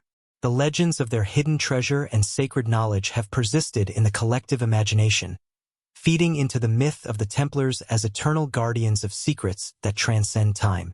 While much of their true history remains obscured by the mists of time, the Templars' legacy, both real and imagined, continues to shape how we view power, secrecy, and the fragile balance between the two. The Knights Templars' influence in the medieval world, particularly in the realms of finance, politics, and mysticism, has captured the imagination of people for centuries. While their military exploits during the Crusades are often the focus of history, the true genius of the Templars lies in their ability to weave their power into the very fabric of European society. The Templars were more than just warrior monks. They were pioneers of financial systems that laid the foundation for modern banking, masterminds of political alliances that reached across kingdoms, and custodians of ancient secrets that would remain shrouded in mystery long after their fall from grace. Yet, as their power grew, so did the forces conspiring to undo them, leading to a dramatic and sudden demise that has fueled intrigue and speculation ever since. The Templars' initial rise to prominence was born out of necessity. Following the First Crusade, the Christian pilgrims traveling to Jerusalem found themselves vulnerable to attacks from Muslim forces and local bandits. The need for protection became apparent, and the idea of an order dedicated to safeguarding the pilgrim's journey was conceived. This gave birth to the Poor Fellow Soldiers of Christ and of the Temple of Solomon, better known as the Knights Templar. Initially a small group, the Templars quickly grew in power, wealth, and influence as they expanded their role in the Crusades. However, their contributions were not just confined to the battlefield. The Templars began to play an essential role in the financial and political affairs of the time. The order's role in finance is perhaps one of the most overlooked aspects of their power. Their innovative banking system revolutionized how money was handled in medieval Europe. The Templars established a network of commanderies throughout Europe and the Holy Land, each functioning as a financial hub. They were among the first to introduce a system of letters of credit, which allowed people to deposit funds in one commandery and withdraw them from another, regardless of distance. This system not only facilitated trade but also protected the wealth of merchants, kings, and nobles who trusted the Templars with their fortunes. In an age when traveling with large sums of money was dangerous and fraught with risk, the Templars' ability to move wealth securely and efficiently made them indispensable. Their banking network became so crucial to the European economy that even kings and popes turned to the Templars for loans. This ability to control vast amounts of wealth gave the Templars considerable political power. Their services were essential to the kings and queens of Europe, who often found themselves in need of funds to finance military campaigns or maintain their courts. But the Templars were not just passive players in this exchange. They used their financial clout to influence political decisions and secure advantageous positions for themselves. Their relationships with monarchs and the church were built on mutual dependence, but they were also marked by subtle power plays. The Templars were masters of leveraging their financial influence to shape the course of European politics. Their growing power, however, also made them enemies, particularly as their influence expanded beyond the control of the very institutions that had once relied on them. The political machinations that led to the Templars' eventual downfall began to take shape in the early 14th century. King Philip IV of France, a monarch whose debts to the order were mounting, found himself increasingly at odds with the Templars. Desperate to secure his finances, Philip took the unprecedented step of targeting the order. In 1307, he ordered the mass arrest of all Templars in France, accusing them of heresy, blasphemy, and sodomy. These charges were almost certainly fabricated, designed to discredit the order and justify the seizure of their wealth. The arrests were brutal, with many Templars subjected to torture in an attempt to extract confessions. Those who resisted were executed, and their lands and riches were confiscated by the French crown. This campaign was not limited to France. Soon, other European countries followed suit, and the Templars were dismantled across Christendom. The papacy, which had once been closely aligned with the Templars, found itself caught in a precarious position. Pope Clement V, who had been pressured by Philip IV, issued a papal bull that officially dissolved the order in 1312. Despite the Pope's role in their destruction, the Templars' fall was not simply a matter of political intrigue. It was the result of a broader struggle for power, a conflict between the secular authority of monarchs like Philip IV and the spiritual authority of the Church. The Templars, with their wealth and independence, had grown to represent a challenge to both institutions, and their destruction was, in many ways, an effort to reassert the balance of power in medieval Europe. While the official story of the Templars' fall paints a picture of a well-coordinated conspiracy, there is another, more mysterious side to their demise. Many believe that the Templars were guardians of secret knowledge, a belief that has been perpetuated by centuries of speculation, myth, and legend. This theory suggests that the Templars were not merely a military or financial order but were also custodians of ancient, esoteric knowledge that, if revealed, could undermine the very foundations of medieval society. Some have speculated that the Templars possessed sacred relics, such as the Holy Grail or the Ark of the Covenant, which they had uncovered during their time in the Holy Land. Others believe that the Templars were privy to hidden spiritual teachings, perhaps drawn from ancient pagan traditions or Gnostic texts, which they sought to protect from the Church and the monarchy. The most enduring of these theories revolves around the idea that the Templars discovered the Holy Grail during their time in Jerusalem. The Grail, in this context, is not merely a cup but a symbol of hidden knowledge and divine wisdom. According to some versions of the story, the Templars found the Grail in the ruins of the Temple of Solomon, hidden beneath the very place where they had established their headquarters. It is said that the Templars believed the Grail contained profound spiritual power, and they made it their sacred duty to protect it from those who would exploit its power. Over time, the Grail came to symbolize not just a physical object but a source of deeper, hidden truths that the Templars guarded with great secrecy. But why would the Templars, who had such a close relationship with the Church, keep such knowledge hidden? The answer, according to some theorists, lies in the tension between the Templars' own mystical beliefs and the orthodox teachings of the Church.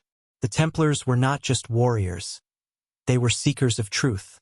It is believed by some that they felt their understanding of the divine was in conflict with the rigid doctrines enforced by the Church, and thus they chose to preserve their knowledge in secret. The Templars, many argue, were not enemies of Christianity, but rather were trying to preserve a deeper, more ancient form of spiritual wisdom that had been lost or suppressed over the centuries. This theory of secret knowledge is further bolstered by the symbolism that the Templars used in their rituals and architecture. The Templars were known for their use of intricate symbols and hidden meanings, many of which have been interpreted as esoteric references to ancient wisdom. For instance, the Templar cross, with its sharp angles and geometric design, has been linked to sacred geometry and the study of the divine order of the universe. Similarly, the Templars' use of certain rituals, which included elements of mysticism and secrecy, has led some to speculate that they were drawing on occult traditions that predated Christianity. This blending of Christian and esoteric elements has led to the idea that the Templars were not merely a religious order but were also part of a larger, hidden tradition of spiritual knowledge. The most fascinating aspect of these theories is the belief that the Templars did not simply guard these secrets, but that they passed them down through hidden channels. The Templars' supposed role as guardians of ancient wisdom has been linked to the idea that they were the predecessors of later secret societies, most notably the Freemasons. According to this theory, the Templars, after their disbandment, went underground, forming the foundations of a network of secret societies that continued to preserve and pass on the knowledge they had protected. The Freemasons, with their emphasis on secrecy, symbols, and rituals, are often cited as the modern heirs of the Templar tradition. While the historical accuracy of these theories remains highly speculative, they have nonetheless captivated the imagination of generations of people who see in the Templars a group of visionary individuals who were far ahead of their time. Whether the Templars were guardians of hidden knowledge or simply victims of political intrigue, their story continues to fascinate and inspire. Their legacy, one of secrecy, mysticism, and power, remains as compelling today as it was in the medieval world. Even though the Templars themselves have vanished from history, the mysteries surrounding them, and the secrets they may have guarded, are far from forgotten. The fall of the Templars is not just the story of a powerful order's demise. It is the story of how a legend was born, one that would endure for centuries, shaped by myth, speculation, and the search for something greater than what we can see with our eyes. The Templars' influence did not end with their official disbandment in the early 14th century. While the order may have been officially dissolved, the spirit of the Templars and their profound legacy continued to reverberate through history, particularly in the centuries that followed their downfall. The belief that they had secret knowledge, treasure, or even access to hidden wisdom continued to circulate, fueled by both the myths surrounding their abrupt end and the tantalizing idea that their true purpose was far more profound than what history recorded.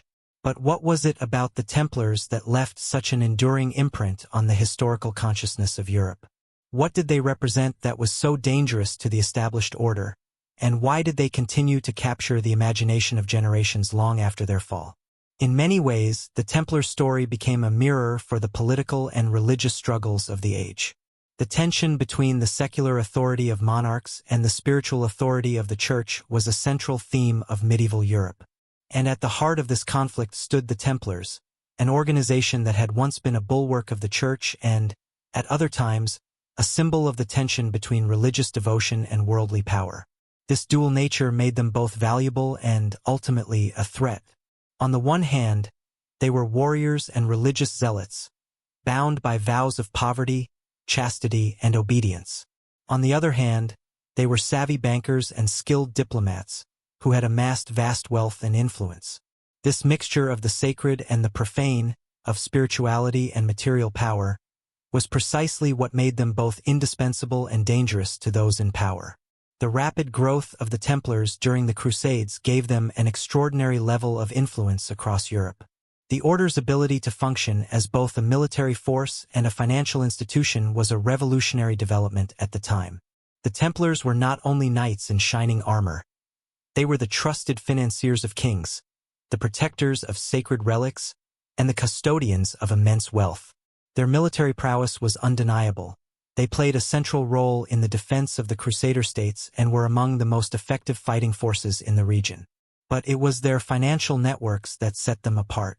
They created a system that allowed pilgrims to deposit funds in one location and access them in another, offering a sense of security that had never been seen before. This early form of banking became so integral to the European economy that it laid the groundwork for the financial institutions that would emerge in the centuries that followed. In fact, many of the financial innovations that the Templars introduced would later be absorbed by other European banking families, most notably the Medici. The Templars' banking system was not only crucial for the survival of the Crusades but also served as a model for the way that money would be moved, stored, and loaned across Europe for centuries. Their understanding of wealth and its role in both politics and war set the stage for the rise of modern banking systems. But the Templars' financial acumen also gave them a unique kind of leverage, a leverage that, over time, would become too great a threat to the powers that be.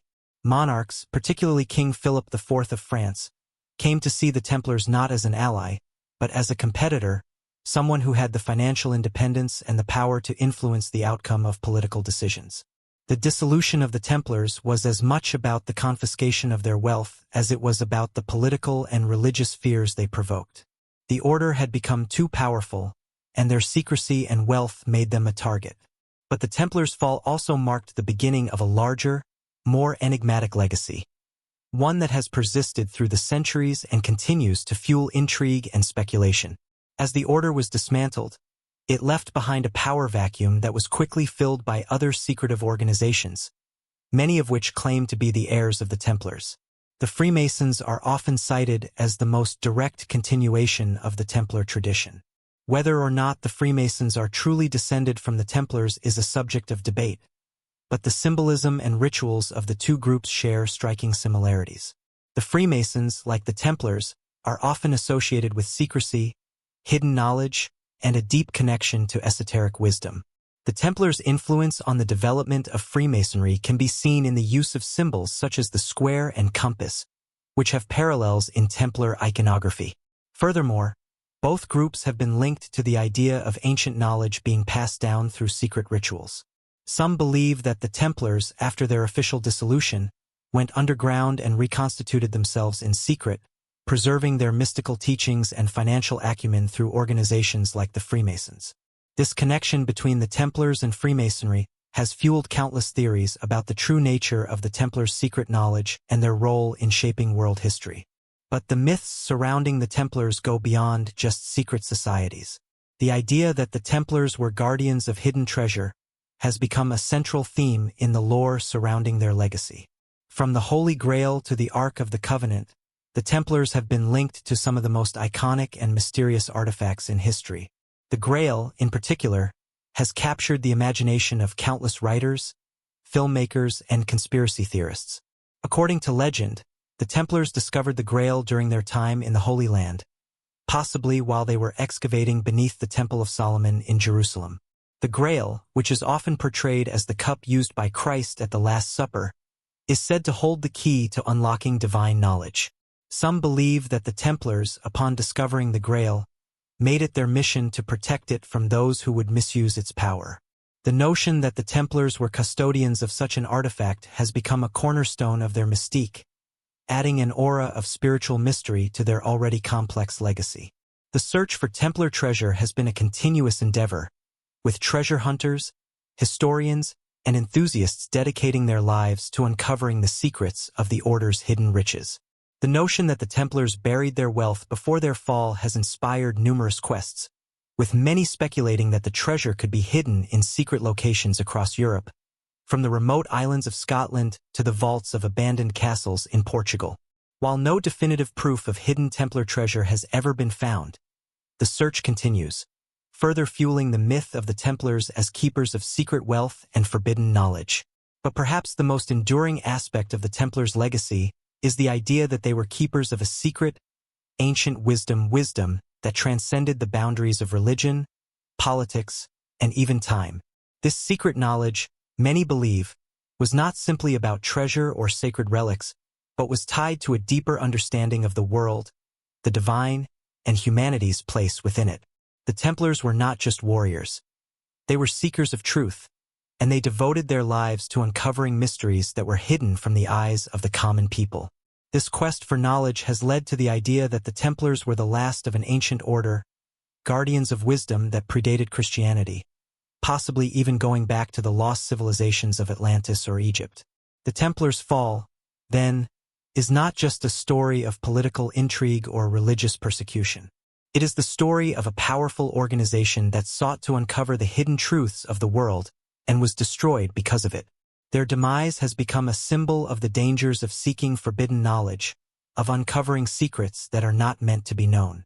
Yet, the legacy of the Templars endures, not just in the myths of treasure and sacred relics, but in the ongoing search for truth and understanding. The Templars' story is a testament to the enduring power of mystery and the desire to uncover what has been hidden from the world. Even in the modern era, the Templars remain a symbol of both power and secrecy, a reminder of what can be lost when knowledge is suppressed, and what can be gained when it is revealed. Their story continues to captivate us because, in many ways, the Templars represent the timeless human struggle for meaning, knowledge, and power. Their rise and fall are a reflection of the delicate balance between these forces, a balance that is as relevant today as it was in the Middle Ages. The Templars may have vanished from history, but their legacy, woven into the fabric of secret societies, financial systems, and ancient myths, continues to inspire and intrigue. Their story is not just a chapter in the history books. It is a living myth, one that continues to evolve and shape our understanding of power, knowledge, and the hidden forces that govern our world. As the centuries passed, the story of the Templars continued to unfold in ways that neither the Order's original members nor their persecutors could have anticipated. While their official disbandment in the early 14th century marked the end of their formal existence, the echoes of their influence remained in the corridors of power, in the legends that swirled around them, and in the hearts of those who believed that the Templars' true legacy was something far more mysterious than mere wealth or military prowess. This legacy of intrigue, secrecy, and hidden knowledge laid the groundwork for an ongoing fascination with the Templars, one that stretches into the modern era, where they are viewed not just as a medieval military order, but as the key to unlocking long-buried mysteries of history, spirituality, and power. The persistence of Templar myths can be traced back to the very moment of their downfall. The abrupt and violent dissolution of the Templar order by King Philip IV of France, under the auspices of Pope Clement V, left behind a void, a mysterious absence that immediately piqued the curiosity of the people. The scandalous nature of their arrests, the torture and execution of their leaders, and the supposed confessions extracted under duress fed into a narrative that the Templars must have been hiding something of enormous significance. Why else would such drastic measures be taken against them? The idea that they were protectors of ancient knowledge, custodians of lost relics, or even bearers of forbidden wisdom was born in this fertile soil of secrecy and suspicion. While many contemporary accounts of the Templars were filled with hostility and allegations of heresy, these tales were quickly supplemented by a new kind of narrative, one that was more speculative, more imaginative, and more tantalizing. By the end of the 14th century, stories began to circulate that the Templars had left behind not just treasure or sacred relics, but something far more profound, an ancient understanding of the world, a hidden knowledge that could potentially change the course of history. These ideas formed the basis of the legends that continue to captivate the public to this day. The Templars, far from being mere warriors, were now viewed by some as the last custodians of a forgotten truth, a truth that had been passed down through secret channels and that only the most initiated would ever uncover. One of the most enduring aspects of the Templar myth is the belief that they were involved in the guarding of the Holy Grail, the sacred relic that, according to Christian tradition, was used by Jesus Christ at the Last Supper. The Grail had been a symbol of mystery, power, and divine grace for centuries, but the Templars' association with it raised the stakes. What if the Templars had discovered the Grail? What if, in their time in the Holy Land, they had come across a hidden truth that the Church itself sought to suppress? This idea struck a chord with later generations, especially during the Renaissance and the Enlightenment, when the boundaries between religion, science, and mysticism were being pushed.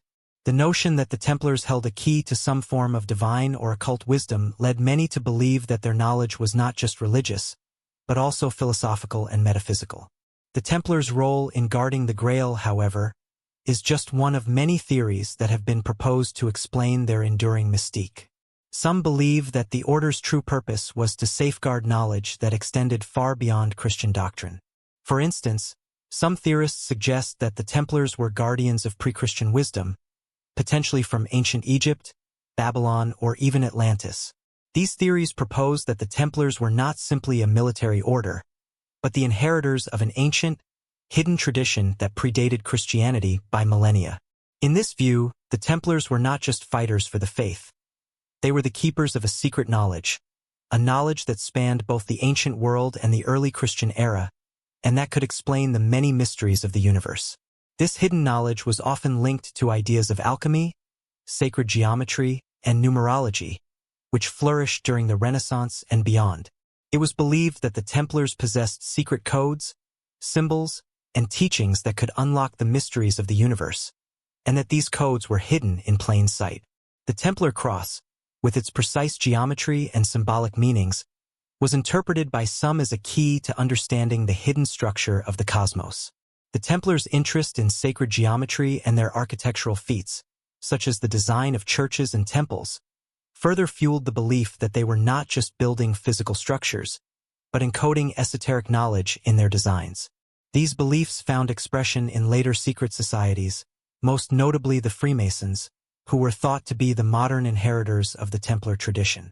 The idea that the Templars' mystical knowledge survived their dissolution and passed into secret societies is one of the most pervasive aspects of the Templar legend. Freemasonry, which emerged in the 16th and 17th centuries, is often seen as a continuation of the Templar tradition, particularly in its use of symbolism, ritual, and the emphasis on secrecy and hidden wisdom. Some Freemason scholars have traced the roots of their organization back to the Templars, suggesting that after the destruction of the order, surviving Templars went underground, passing their knowledge and rituals on to new generations of initiates. The connection between the two organizations is not definitively established, but the symbolism is striking. Both the Templars and Freemasons have used symbols such as the square and compass, the all-seeing eye, and the ladder of initiation, all of which are thought to represent hidden knowledge and spiritual ascent. In addition to the connection with Freemasonry, the Templars' legacy has been entwined with other secret societies, such as the Rosicrucians, the Illuminati, and various alchemical orders. These organizations, like the Templars before them, were concerned with the transmission of hidden knowledge and the quest for spiritual enlightenment. The idea that the Templars were part of a larger, secret tradition of esoteric knowledge has remained a central theme in the study of secret societies, with many scholars and enthusiasts continuing to search for connections between the Templars and later movements. Some believe that the Templars' legacy is alive and well today, hidden in the symbols and rituals of modern secret societies, and that the true purpose of these groups is to preserve and pass on the ancient wisdom that the Templars sought to protect. While the allure of hidden knowledge and secret societies has undeniably played a role in maintaining the Templars' mystique, the political ramifications of their legacy should not be overlooked. The dissolution of the Templars was not just a religious or military event. It was a politically charged maneuver that sent shockwaves throughout medieval Europe. The arrest of the Templars in 1307, the confiscation of their wealth, and the subsequent papal dissolution were, in many ways, a response to the growing power of the order. The Templars had become too influential, too autonomous, and too independent for both the church and secular rulers to tolerate. Their downfall was a response to the threat they posed to the existing power structures, and it was intended to send a message to any other organizations or individuals who might seek to amass similar wealth and influence. The fear of the Templars' power was not just about their financial clout. It was about the broader challenge they presented to the established order. The Templars, in their final years, had begun to act with a kind of independence that threatened the traditional balance between church and monarchy. They had established a vast network of commanderies, held enormous wealth, and wielded considerable political influence. Their international reach and ability to operate across borders made them a formidable force, one that could not be easily controlled or manipulated. When King Philip IV of France found himself deeply indebted to the order, his desire to eliminate them was driven by a need to regain control, not just of their wealth, but of the power that came with it. The Templars' fall was thus a reflection of the broader dynamics of power and control in medieval Europe, and their legacy continues to remind us of the dangers posed by those who wield too much influence outside the reach of the established institutions. As we look back on the Templars' story, it becomes clear that their downfall was not just the result of political intrigue, but also a complex web of power, secrecy, and mystery. The Templars were not just a military order. They were a symbol of the tensions between spirituality and materialism, faith and power, secrecy and transparency. The search for their treasure, the pursuit of their hidden knowledge, and the mystery of their true purpose have all contributed to the enduring fascination with the Templars. Today, they remain one of the most enigmatic and captivating organizations in history, their legacy continuing to inspire those who seek to understand the hidden forces that shape our world. The Templars' enduring legacy, often shrouded in mystery, continues to captivate the minds of both historians and enthusiasts alike. For centuries, people have speculated about what the Knights Templar truly represented, what they were guarding, and what secrets they may have left behind. Though the order's formal existence came to a sudden and brutal end in 1312, the questions about their true nature and purpose have never fully dissipated. Many of these questions revolve around the idea of hidden knowledge, the notion that the Templars may have been protectors of ancient secrets, mystical truths, or even powerful relics. The legends surrounding their rise and fall, however, go beyond simple curiosity and venture into realms of belief, conspiracy, and profound speculation. In the centuries following their dissolution, the Templars became woven into the very fabric of popular myth. Their association with the Holy Grail, one of the most sacred and elusive artifacts in Christian lore, helped elevate them from a military and financial order to the guardians of a profound and esoteric secret. The idea that the Templars had discovered the Grail, or were somehow its protectors, has become an enduring myth. Yet, the reality behind this myth is far more complex.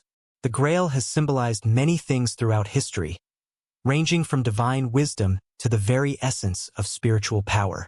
If the Templars truly possessed the Grail, as some believe, they would have held the key to unlocking some of the most profound mysteries of human existence. But this connection is as enigmatic as the Grail itself, with some theories suggesting that the Templars did not merely guard a physical artifact but a metaphysical truth that was far more dangerous to expose than any material treasure. The question of what the Templars were truly guarding cannot be easily answered. Was it simply their vast wealth, accumulated over years of crusading and banking? Was it the physical relics of Christianity, artifacts such as the Holy Grail, the Ark of the Covenant, or other sacred objects that had been hidden for centuries? Or was it something far more elusive and abstract, An ancient, hidden knowledge that transcended religious boundaries, one that challenged the very foundations of the medieval church and the feudal system? These questions are what have kept the Templar myth alive, drawing curious seekers and conspiracy theorists from all walks of life, all of them trying to unlock the secrets the Templars may have hidden in plain sight. Many of the most tantalizing theories surrounding the Templars revolve around their connection to secret societies. It is often claimed that the Templars, after their dissolution, did not simply vanish from the pages of history. Instead, they went underground, their secrets preserved by new, secretive organizations that carried on their legacy. Among the most well-known of these societies are the Freemasons, whose rituals, symbols, and traditions have long been associated with the Templars. Some believe that the Freemasons are the spiritual heirs of the Templar order, the ones who kept the knowledge the Templars had uncovered, passing it down through the ages in secret. The connection between the Freemasons and the Templars is not easily verified, and much of it is speculative. But the symbols that both groups share, such as the square and compass, suggest a commonality that cannot be ignored. However, the connection between the Templars and Freemasonry is not limited to their symbols. The very essence of Freemasonry, with its emphasis on secrecy, initiation, and the pursuit of hidden knowledge, mirrors much of what the Templars were believed to represent. The Templars were not merely soldiers.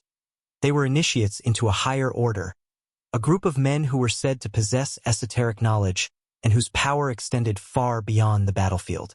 This notion of secret knowledge, often associated with mystical teachings, alchemy, and sacred geometry, was something the Templars were rumored to have guarded throughout their existence. For centuries, the idea that the Templars possessed hidden wisdom passed down from ancient civilizations has been a central tenet of the Templar myth. This knowledge was said to be far more profound than what could be found in the teachings of the Church. The Templars, many believed, were the keepers of an ancient, almost forgotten tradition. A tradition that included not only mystical knowledge but a deeper understanding of the nature of existence itself. The Templars' rise to prominence during the Crusades had as much to do with their ability to forge alliances and accumulate wealth as it did with their military prowess. Their banking system, which allowed them to move large sums of money across Europe and the Holy Land, made them indispensable to the ruling classes of Europe. Kings, nobles, and even the Pope himself relied on the Templars' financial acumen to fund their campaigns, wars, and ventures. But this wealth was not the end of the Templars' influence. It was merely a means to an end.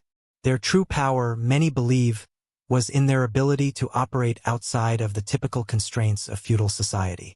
The Templars were not tied to any one kingdom or nation, and they were able to move and act with a level of autonomy that made them uniquely powerful. This freedom, however, made them a target. As their wealth and influence grew, so too did the fear and jealousy of those who stood to lose power from the Templars' rising star. The ultimate betrayal came in 1307, when King Philip IV of France, deeply indebted to the Templars, used his influence to have the order arrested. What followed was a systematic campaign to eradicate the Templars, to break them apart and seize their wealth. The charges leveled against the Templars, heresy, blasphemy, and sodomy, were almost certainly fabricated, but they were enough to convince both the French populace and the wider Christian world that the order was a threat to both church and state. The Templars' leaders were tortured, executed, and publicly disgraced. The order was officially dissolved by Pope Clement V in 1312, and much of its wealth was confiscated. Yet, even in their destruction, the Templars' myth was born. The idea that they had hidden treasures, that they were guardians of sacred knowledge, and that they had been unjustly persecuted has persisted for centuries. The years following the Templars' fall saw the rise of many conspiracy theories, fueled by the belief that the order had gone underground, hiding their wealth and knowledge from the world. According to some, the Templars' treasure was buried in secret locations, its whereabouts known only to a select few. Some of these theories focus on specific locations, such as Rosslyn Chapel in Scotland, which has long been associated with the Templars. The chapel's intricate carvings, some of which depict Templar symbols, have led many to believe that it contains hidden clues about the Templars' treasure.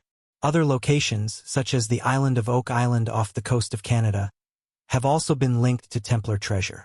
While no definitive proof has ever been found, The allure of hidden riches continues to draw treasure hunters and adventurers to these locations, keeping the Templar myth alive. In addition to the search for hidden treasure, the Templars' legacy has been tied to the search for sacred knowledge. The idea that the Templars were the protectors of an ancient wisdom that transcended the teachings of the Church and offered insights into the true nature of the universe, has been a constant theme in the stories surrounding them. Some believe that the Templars were initiates of an ancient tradition that predated Christianity, a tradition that contained the secrets of alchemy, the mysteries of sacred geometry, and the hidden meanings of the Bible. According to this theory, the Templars were not merely fighting in the Crusades.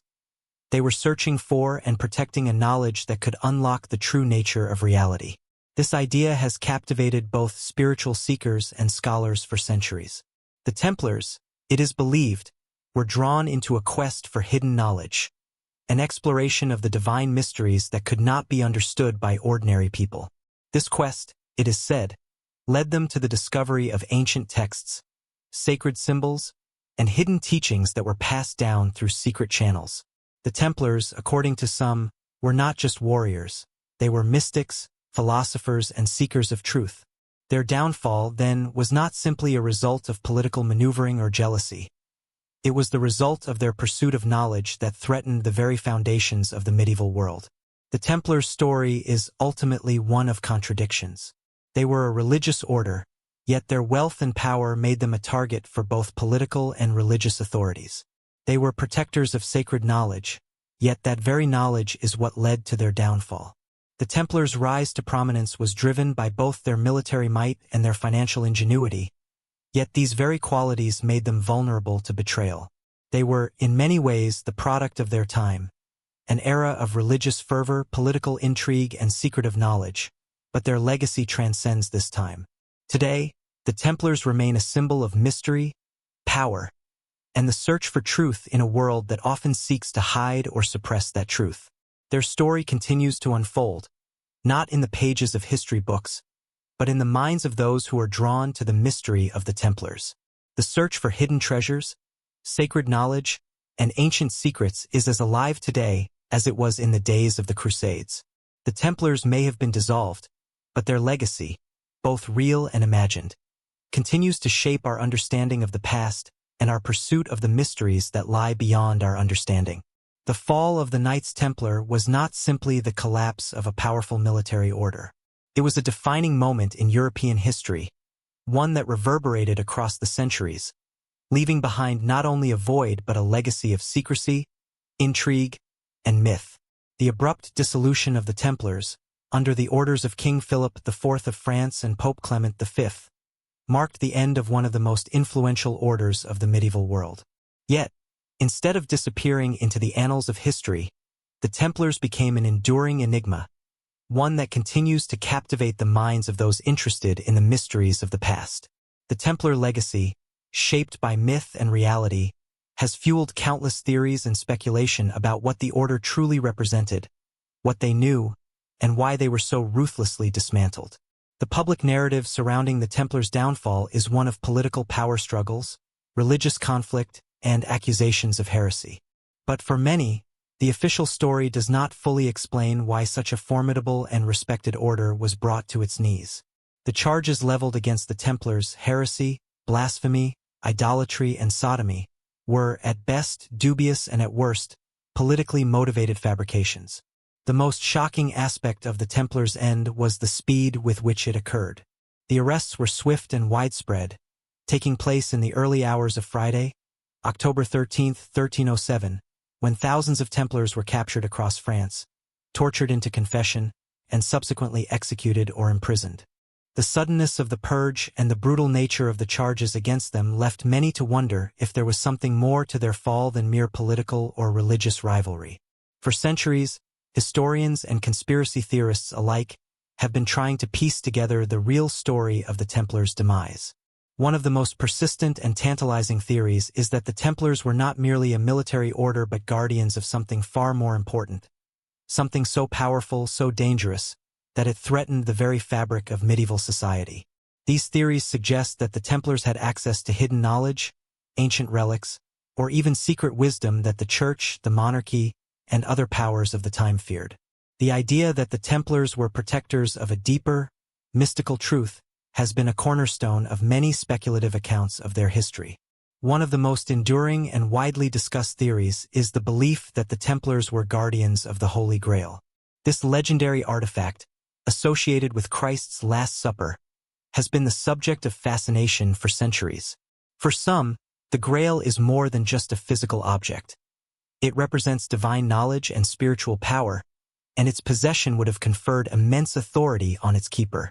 According to some theories, the Templars discovered the Grail during their time in the Holy Land, possibly while excavating beneath the ruins of the Temple of Solomon in Jerusalem. In this view, the Templars became the keepers of the Grail, charged with protecting it from those who might misuse its power. This notion is particularly enticing because it ties the Templars to a much larger and older narrative, one that spans beyond Christianity and touches upon deeper, more ancient mysteries. The connection between the Templars and the Grail is central to many theories about the Order's hidden knowledge. Some claim that the Grail was not a physical object at all, but a metaphor for a deeper, esoteric truth.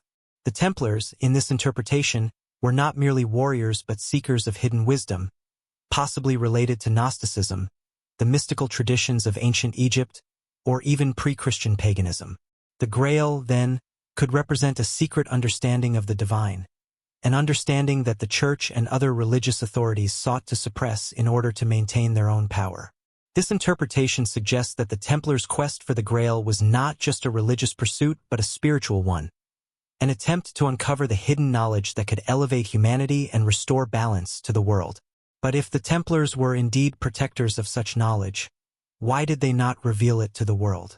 Why, after centuries of guarding such powerful secrets, did the Templars choose to hide their wisdom rather than share it with humanity? Some theorists argue that the Templars were simply ahead of their time. They understood that the world was not yet ready to comprehend the deeper truths they had uncovered.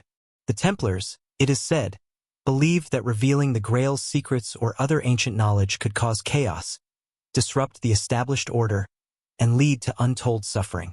This belief in the necessity of secrecy may have been one of the reasons they were so fiercely protective of their secrets, because they knew that revealing them could be more dangerous than the power they held. Another popular theory ties the Templars to the ancient, hidden knowledge of the Egyptians and their secret understanding of the universe. The Templars' connection to the Egyptian mystery schools is often cited as evidence of their deeper, mystical nature. Some have speculated that the Templars were not merely a Christian order but were part of a much older tradition, one that stretched back to the time of the pharaohs. This idea is based on the belief that the Templars' knowledge of sacred geometry, architecture, and alchemy was inherited from these ancient schools of thought. The Templars' interest in these subjects, particularly their use of geometric symbols and their construction of cathedrals and other sacred sites, has led some to believe that they were not just builders of churches but keepers of esoteric wisdom that transcended the Christian tradition. The Templars' wealth and influence, along with their autonomy and secrecy, made them an increasingly powerful and dangerous force in medieval Europe. As their financial empire grew, so too did the fears of those in power. The Church, which had once been an ally of the Templars, began to view them with suspicion. The Templars' independence from the authority of both the Church and the monarchy was a threat to the established order. King Philip IV of France, deeply indebted to the Templars, saw an opportunity to eliminate a rival while also seizing the order's wealth. The Templars' decline was as much about power and control as it was about religious persecution. Their fall was the result of a complex combination of greed, politics, and fear of their growing influence, their financial power, and their potential access to knowledge that could alter the course of history. In the wake of the Templars' fall, their wealth and lands were confiscated, and their members were either executed or imprisoned. But the legend of the Templars did not end with their physical destruction. Instead, it evolved into a mythos, a narrative that has been passed down through generations. The idea that the Templars were the keepers of hidden knowledge, the guardians of ancient relics, and the inheritors of secret wisdom has inspired countless works of fiction, conspiracy theories, and spiritual movements. The Templar story has been woven into the fabric of Western culture, from the works of writers like Dan Brown to the rituals of modern secret societies such as the Freemasons. The Freemasons, in particular, have long been associated with the Templars. Many believe that the Freemasons are the modern-day heirs of the Templar tradition, preserving their rituals, symbols, and knowledge. The connection between the two groups is based on their shared emphasis on secrecy, initiation, and the transmission of hidden wisdom. The Freemasons' use of symbols such as the square and compass, as well as their complex system of rituals, is thought to be an extension of the esoteric knowledge the Templars protected. Some theorists suggest that the Freemasons, after the fall of the Templars, were the ones who kept the secret of the Grail, of sacred geometry, and of the ancient wisdom the Templars once guarded. This connection has fueled a belief that the Templars never truly disappeared, but instead went underground, their teachings continuing to influence the course of history in subtle and mysterious ways. The enduring appeal of the Templars, however, lies not just in their connection to secret societies or hidden knowledge, but in the timeless questions they raise about power, faith, and human nature. The Templar story is a reflection of the broader struggle for control over knowledge and truth. Who gets to possess it, who gets to wield it, and who gets to keep it hidden. The Templars, for all their military might and financial success, were ultimately victims of a larger system of power that sought to control both the material and the spiritual worlds. The question of whether the Templars were truly guardians of something as profound as the Holy Grail or an ancient knowledge is a question that continues to intrigue and challenge us. It is a question that transcends history and speaks to our deepest desires for meaning, truth, and enlightenment. The Templar story remains one of the greatest unsolved mysteries of history. Though their order was dismantled, their legacy endures through the myths, legends, and secret traditions that continue to thrive in the modern world. The Templars were more than just knights. They were the keepers of a deeper truth, one that may never be fully understood. Their story is a testament to the power of secrecy and the enduring human quest for knowledge that transcends the known and the seen. The mysteries of the Templars are far from over. They are as alive today as they were in the Middle Ages, whispering their secrets to those brave enough to listen. The legend of the Knights Templar has continued to grow, gaining complexity as centuries have passed. What began as a medieval military order tasked with protecting pilgrims on their journey to the Holy Land has evolved into a symbol of intrigue, mystery, and secret knowledge. For many, the story of the Templars is no longer one about medieval warfare or religious devotion. It is a tale of hidden wisdom, lost treasures, and the powerful forces that sought to conceal the truth from the public. The Templars' sudden and dramatic fall in the early 14th century has fueled a myriad of theories, and among the most intriguing is the idea that their demise was not simply the result of political machinations, but that the order was protecting something far more significant, something that, if revealed, could have shifted the balance of power in Europe and beyond. This narrative suggests that the Templars were not merely a wealthy and powerful military organization, but rather the guardians of knowledge that was not meant for the masses. They were, in a sense, the keepers of secrets, secrets that the church, the monarchy, and other established powers could not afford to allow to see the light of day. The idea that the Templars may have had access to ancient, esoteric knowledge or sacred relics is a theory that has endured for centuries, growing with each passing decade. In the years following the fall of the Templar Order, the notion that they had hidden away valuable treasures, texts, or symbols became ingrained in the popular imagination. As the Templars faded into myth, they became symbolic of a hidden truth, something that had been lost but could one day be rediscovered. One of the most enduring of these theories revolves around the Templars' association with the Holy Grail. This relic, said to be the cup used by Christ at the Last Supper, has captivated the imaginations of countless individuals, scholars, and religious figures throughout history. But the Grail, in the hands of the Templars, has come to symbolize far more than a mere artifact. It has become a metaphor for a deeper, more profound knowledge. Some believe that the Templars did not simply guard a cup, but rather a spiritual truth so powerful that its revelation would have fundamentally altered the course of history. The idea that the Templars were guardians of this sacred knowledge suggests that the order was not just involved in earthly power struggles, but in a larger cosmic drama, one in which hidden knowledge played a crucial role in shaping the future of humanity. The question of whether the Templars possessed the Grail, or even knew its true nature, is still debated today. Many have suggested that the Templars' activities in the Holy Land, particularly their time in Jerusalem, may have given them access to ancient Jewish, Christian, and pre-Christian texts or artifacts that were lost to the Western world. The idea that the Templars were privy to this knowledge is appealing because it places them at the crossroads of several ancient traditions, each with their own understanding of the divine, the human soul, and the structure of the cosmos. This makes it easy to understand why the Templars have been linked not just with Christian symbolism, but with other religious and mystical traditions, such as Gnosticism, alchemy, and even ancient Egyptian mysticism. It is believed by some that the Templars' presence in the Holy Land, especially during their time in Jerusalem, gave them access to not only Christian relics but also the remnants of older, perhaps even pre-Christian knowledge.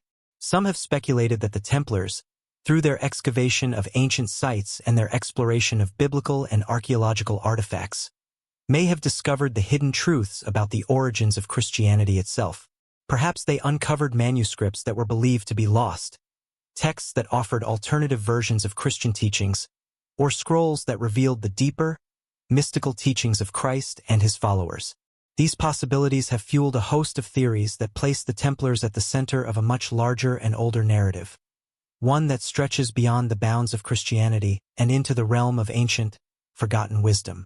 One of the most famous examples of this theory is the idea that the Templars were involved in the protection and safeguarding of the lost Ark of the Covenant. The Ark, according to biblical tradition, was a sacred vessel that contained the tablets of the Ten Commandments and was said to have been lost after the destruction of the First Temple in Jerusalem. The idea that the Templars may have discovered the Ark during their time in the Holy Land is a popular but unverified theory. Some suggest that the Ark was hidden by the Templars, either because of its sacred power or because its revelation would have been too dangerous for the world to bear. In this interpretation, the Ark is not just a religious artifact, but a symbol of divine knowledge, a key to unlocking the deepest secrets of the universe. While the connection between the Templars and the Ark is speculative at best, it is part of a larger narrative that has seen the Templars' story interwoven with the mysteries of the ancient world. The Templars' rise to prominence during the Crusades, combined with their access to sacred sites and their growing wealth and influence, positioned them as a group that could potentially uncover and protect the most important relics and knowledge of the ancient world. The idea that the Templars had access to ancient, forbidden wisdom suggests that they were more than just warriors. They were custodians of secrets that could have fundamentally changed the world.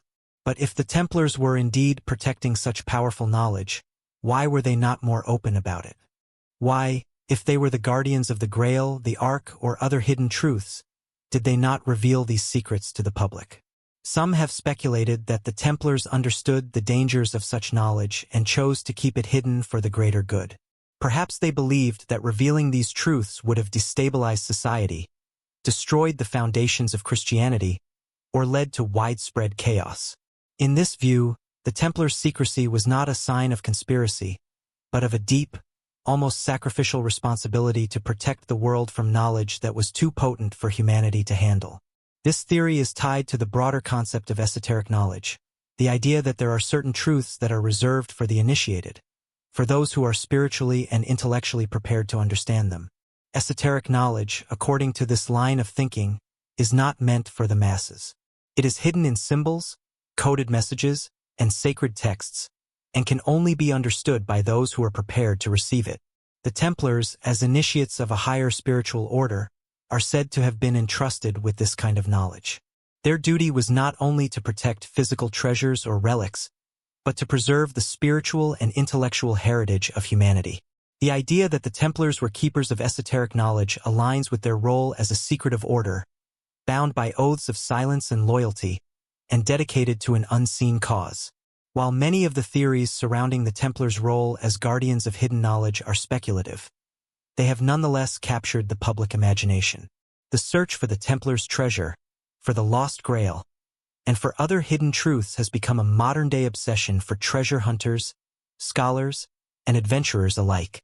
The Templars' story, full of mysteries and contradictions, has become one of the most enduring legends in history.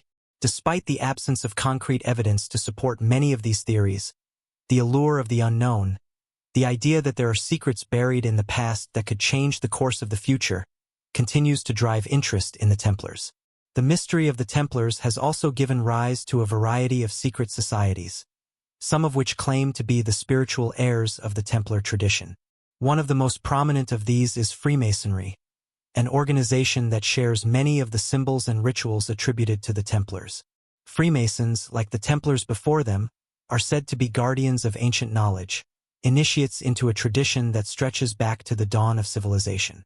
The use of symbols such as the square and compass, the all-seeing eye, and the ladder of initiation has led many to believe that Freemasonry is the modern-day continuation of the Templar order. While the exact connection between the Templars and Freemasons is unclear, the similarities between the two groups are striking, leading to speculation that the Templars did not simply disappear after their downfall but went underground, passing their knowledge and rituals down through secret societies. The legacy of the Templars, whether through their association with hidden treasures, ancient knowledge, or secret societies, has left an indelible mark on history. The quest to uncover their secrets continues, driven by the belief that the Templars were not just soldiers or monks, but keepers of something far more profound, something that has the power to reshape our understanding of the world. The Templars' story is one of power, mystery, and the search for truth. It is a tale that transcends history, speaking to the timeless human desire to uncover the unknown and to grasp the secrets that lie beyond the veil. The fall of the Knights Templar in the early 14th century has been a defining moment in the history of medieval Europe. It is a story laced with betrayal, intrigue, and a lasting sense of mystery that has transcended the ages.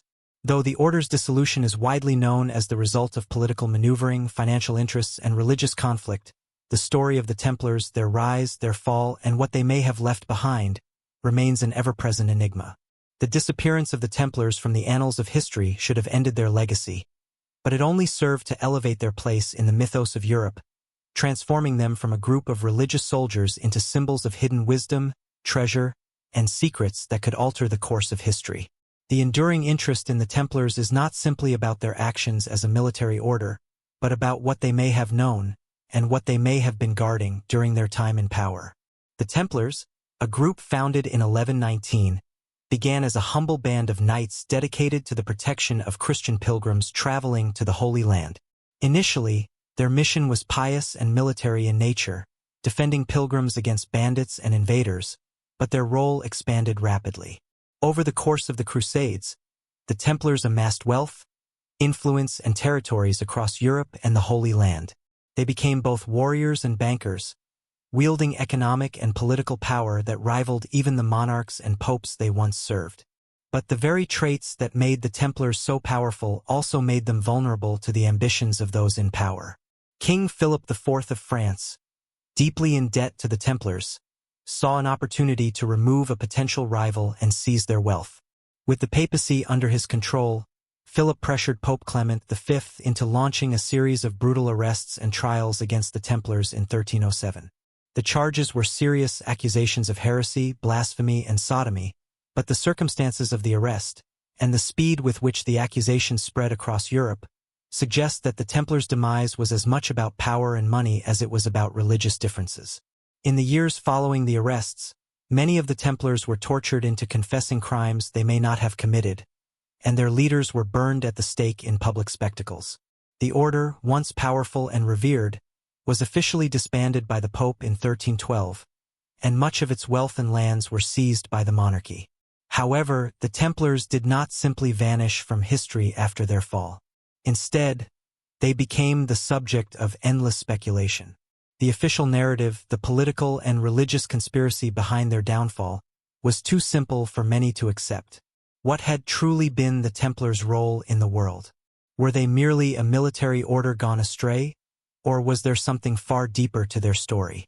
The notion that the Templars had been protectors of ancient secrets, hidden knowledge, and sacred relics began to take root in the centuries that followed their dissolution. The idea that the Templars had stumbled upon something far more significant than mere gold or land began to captivate the imaginations of writers, scholars, and conspiracy theorists alike. The connection between the Templars and the Holy Grail, perhaps the most enduring mystery associated with the order, has captured the public's imagination for centuries.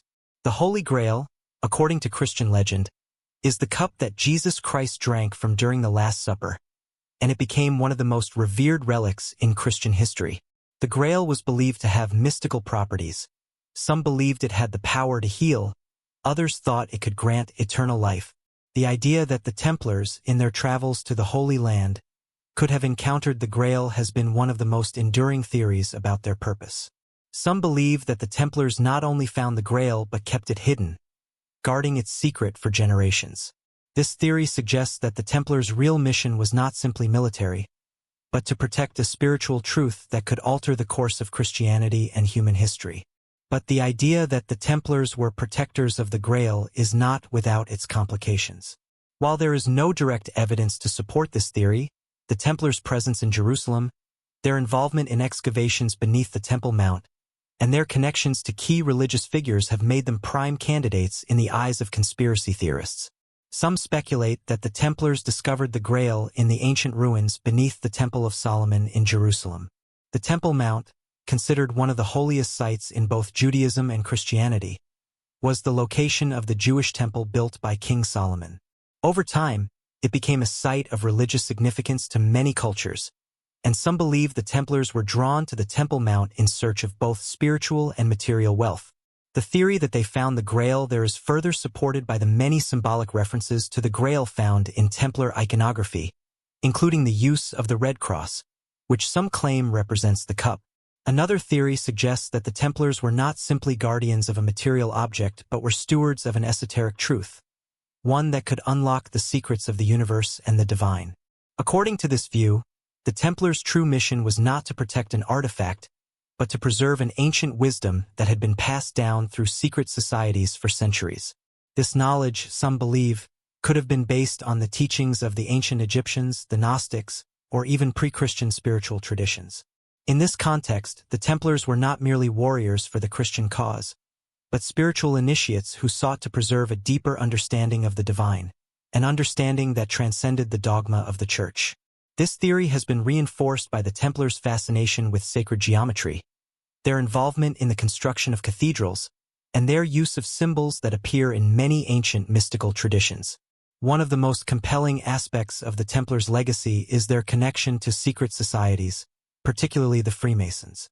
Many people believe that the Freemasons, with their use of symbols like the square and compass, are the direct heirs of the Templar tradition. This theory is rooted in the similarities between the two organizations, both of which emphasize secrecy, ritual, and the transmission of hidden knowledge. Some believe that after their official disbandment, the Templars did not simply disappear but went underground, passing on their secrets to a select group of initiates who would continue their work in secret. The Freemasons, who emerged in Europe in the centuries following the Templars' fall, are often viewed as the modern-day descendants of the Templar order. Though there is no definitive evidence to link the Freemasons to the Templars, the symbolic and ritualistic similarities between the two groups have fueled this belief for generations. The myth of the Templars has been further perpetuated by the search for their hidden treasure. According to legend, the Templars accumulated vast wealth during their time in the Holy Land, and this treasure was never fully recovered after their fall. Many treasure hunters, adventurers, and even scholars have spent years searching for clues to the Templars' treasure, with some focusing on specific locations such as Rosslyn Chapel in Scotland, the island of Oak Island in Canada, and the hills of Portugal. The idea that the Templars hid their treasure in secret locations has captured the imaginations of many, and the mystery of their wealth remains one of the most tantalizing aspects of their legacy.